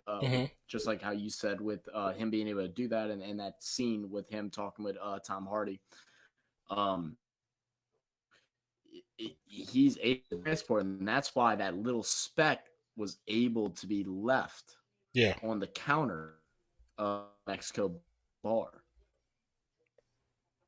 Yeah, and I think what they're trying to do is what they made a mistake on in the Venom is like they had opportunity for all these characters, but nothing really came of it because they're now pulling him into another universe. So now it's like, okay, well, we're going to start him here. So now I don't know who that Venom, not Venom, but who that symbiote will become. But it's going to be another symbiote, so we're going to have two at least. You know what I'm saying? They might not come at the same time, but we're going to have two. Right. But I mean, for the most part, yeah, it was a cool scene, but the scene after was the big scene. Right. So I mean, what I'd say, I would say that it leaves you a lot of loopholes. I mean, it was one of the shorter end credit scenes. I mean, it only lasted about a minute. It's quick. Said he ran through, and he was just like, "Yeah, I don't get it. I don't understand. That don't make sense." Like blah blah blah. And the little drop in, you really don't get much more of an explanation. A lot of it is just a great bit of just assumptions made from fans on how it's going to be incorporated. Yeah. Who is it going to take? Whose body is it going to take over? That's what I'm saying. I don't know what character who's going to be. I have no idea. I know I saw some people joking like it better not be. I'm forgetting his name now. The guy that makes fun of Peter all the time. He had the blonde comb over there. Like, it better not be this guy because he's 5'6", and that can't happen. And I'm like, yeah. Oh yeah, no. Well, no. Yeah, they. I don't think they're going to do that. I hope not. I don't think they're going to do that. But with the multiverse going up, it could be anybody. Yeah. So after that, we have the next end scene. And this was the one that you were most excited about because you predicted that in one way that there was something up with Doctor Strange. We still don't know, and there's still a lot of people that believe that Doctor Strange was still off in this movie. And I know this was a prediction that you had and that you were really boundfold about, like you believed in it fully. So I want to take fully on this scenario here. So the scenario, I just felt there was something off about him, very off about, from the jump because he didn't seem right. And I think it was misdirection from the writing to get us to think opposite of him. Now, when you watch the end scene is literally just a trailer for the Doctor Strange movie. That's really it. It's a full on minute 45-second trailer, and it's a great trailer. It tells a story, and if you have not seen the What If stories at all, then spoiler warning, spoiler warning, spoiler warning for real. It tells us that the one of the ultimate bad guys in Doctor Strange is Doctor Doctor Strange, Strange. and it's the evil Supreme Strange, and it's like when I seen it, I was like, wow, what if told us from the jump who the bad guy was, and none of us listened. And again, a series that people just totally disregarded. They kind of thought it was just funny. They thought it was bad. It was a cartoon. Yes, but there's been leaks coming from that have actually been all panned out for the most part. I would almost say more influential in the future of the MCU than the other series were. Yes, big time, big time. Big time, because the fact that we have the evil Doctor Strange, and we have Captain Carter coming into the Doctor Strange universe. We have that creature that Carter was fighting, that squid, is in the trailer from that is in that trailer. Who else? What else we got in there? I mean, besides that, in this from What If, we got What If Zombies is coming out. We have something else. Oh, then the nod to Peter wearing the cloak. Even though it was in a different form, it was a nod from What If, so that's in there. So we What If series was more important than what we thought, what more people thought. Yeah. And because there were so many episodes, there's still so much more they can pull from because it's all continuity. Right. And Feige said that no, this is not just a fun thing. This is a part of the series. Watch it. And if you know from him, he's smart, he's clever, pulls these guys in, and if he tells you so, you better go watch it and pay attention to all of it. So before we get out of here, we're coming back later on tonight to watch the last episode of Hawkeye, the series finale. And as M says in the chat, the rumor is Hawkeye last episode fight is set to take place outside where Peter Parker lives. So is there any chance we see Spider-Man swing in the last episode? Well, there's a scene that we've seen of him swinging, and it's around the Christmas tree, and that's the Christmas tree that's lit in New York Times Square. It's the same Christmas tree that we've seen in the trailer for Hawkeye that we haven't seen yet in Hawkeye. So it's a possibility right now because of the multiverse. Anything's a possibility. Nothing is off limits. And because we got Daredevil who's tied to Kingpin, we got Spider-Man who's tied to Kingpin. Anything is freaking possible. I'm not going to say, oh, yeah, it's going to happen for sure. It will be dope if we got him in for one scene because they made sure. God. Even just a swing through. Just a swing through. I don't even need words. They made sure that they gave us the Hawkeye episode to introduce Kingpin right before they reintroduced Daredevil. It was 24 hours apart. So who knows? Yep. Who really knows? And right before we get the scene showing where Peter's apartment's going to be at. Yeah, right in that same area. So and then 1 week later, which is kind of like the wiggle room for people to go see the movie if they wanted to go see it. Yeah, for the big fans. So yep. I think there's something coming. So like I said, we're gonna take a break. We'll be back probably like 45 minutes to an hour, just depending on when the episodes drops. But we're gonna do another live watch along, which we've done this entire season of Hawkeye, the entire season of Loki, and all the rest we've done watch along. So we're going to do it tonight. So if you're watching, if you're going to be up for the release of Hawkeye, please come on back. And like I said, the release is usually between 1:45 to 2:05, depending on where you live, but also depending on your Disney Plus. So there's been times where I got it at 1:45. There's been times I got it at 2:05. So it just depends, Disney Plus. Even though people are saying a lot of people aren't watching this series, it's still the number 2 most requested and most watched TV series right now on any platform. So, I mean, it's weird that people saying people aren't watching it, but it's still the second viewed after the Wheel of Time or whatever on Netflix. So, or HBO, or whatever. My cousin was watching earlier. Yeah, so I heard that's pretty good too. So, but yeah, thank you, Levels, for being a part of this. This is like man, the I had a first great time, man. Thanks for having me. Oh yeah, this is the first time we did it. It was the reason why it took so long because it was just off the cuff. We didn't schedule anything. We didn't write no questions. We didn't write nothing. We didn't have no skeleton, no blueprint. So next time we do plan to do something like this, we will be more. We'll have a better timeline where we have a meeting beforehand and go over some things and then figure out, okay, this is what we want to do. We figured it's going to be. We figured an hour and a half, 2 hours. We didn't figure 3 hours.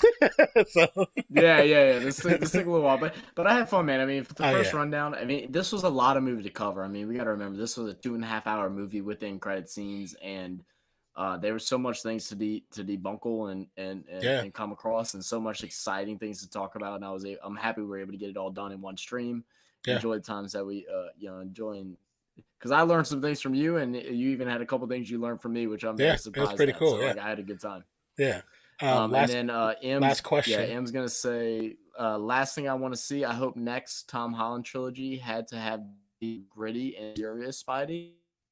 Well, I see a little bit of that. But I think we're going to go a little bit more serious because the first trilogy was really about him discovering who he is. Now it's like he knows who he is, and now it's like he has to perfect that. So he's not only Spider-Man, now he has to be the best Spider-Man that he can be to protect the neighborhood. So I think we're going to see some more daring attempts at stories. Yeah, they're still going to be the comic because that's the Marvel thing, as they do for the non-everyday comic book viewer. Because this movie right here, this movie was actually written for Spider-Man fans. It wasn't written for moviegoers. It wasn't written for the casual viewer. This movie was written for Spider-Man fans. That's why it does what it does and make you feel the way it made you feel. So, but yes, I think there will be some more gritty moments and some more serious moments. I'm not sure how gritty they're going to go. That's what I think they may give to Andrew Garfield if he gets his film. He may get the more gritty and the super dark Spider-Man. Yeah. So yeah. All right. Well, yeah. Awesome, man. Well, like Don P said, I'll back as well with the last episode of season 1 of Hawkeye. I don't think we're getting a season 2. I mean, who knows, right? Has anything been confirmed? Hasn't been confirmed, but it's rumored. Right. Because they can introduce more characters that way with him. Right. Awesome. But well, we'll be back around like we said around 1:45 Central. Yep. And we'll go ahead and catch on that and enjoy that experience together. Non-P. Lucha, we'll talk to you. Yes, sir. In a few minutes, talk to you a little bit later. Yeah. All right, brother. Bye. Thank you so much, man. Right. Peace. All right, you guys. Once again, thank you for being here. This has been something I've been wanting to do for a very long time, and this has been so fun. This has been fun. I've been planning to really get Ready Set Geek off the ground, and one of the persons that was supposed to be a part of this hasn't been able to be in the situation because he has his own requirements and stuff he has to take care of. So, still got nothing but love for him, but wish he'd been part of this conversation. Cause I know this conversation would probably be like a 6-hour conversation because we'd be talking about everything.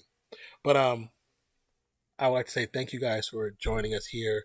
This is technically episode 0 for Ready Set Geek. My name is Nonpfixion, and for Levels. Thank you for being a part of the whole thing. Those who came by, spread love, show love. Appreciate you for being here. Hope you guys have a wonderful day, night, evening, morning, noon, wherever you are in the world today. Please spread love, not hate. And if you haven't seen it and you're still listening to us, just go watch it. Because you've stayed here this long. Just go watch it. Appreciate you. Love you. I'm out, y'all. Have a great night. And if you come back, if you're here during the live viewing, come back during Hawkeye. See you in a bit. That was cool.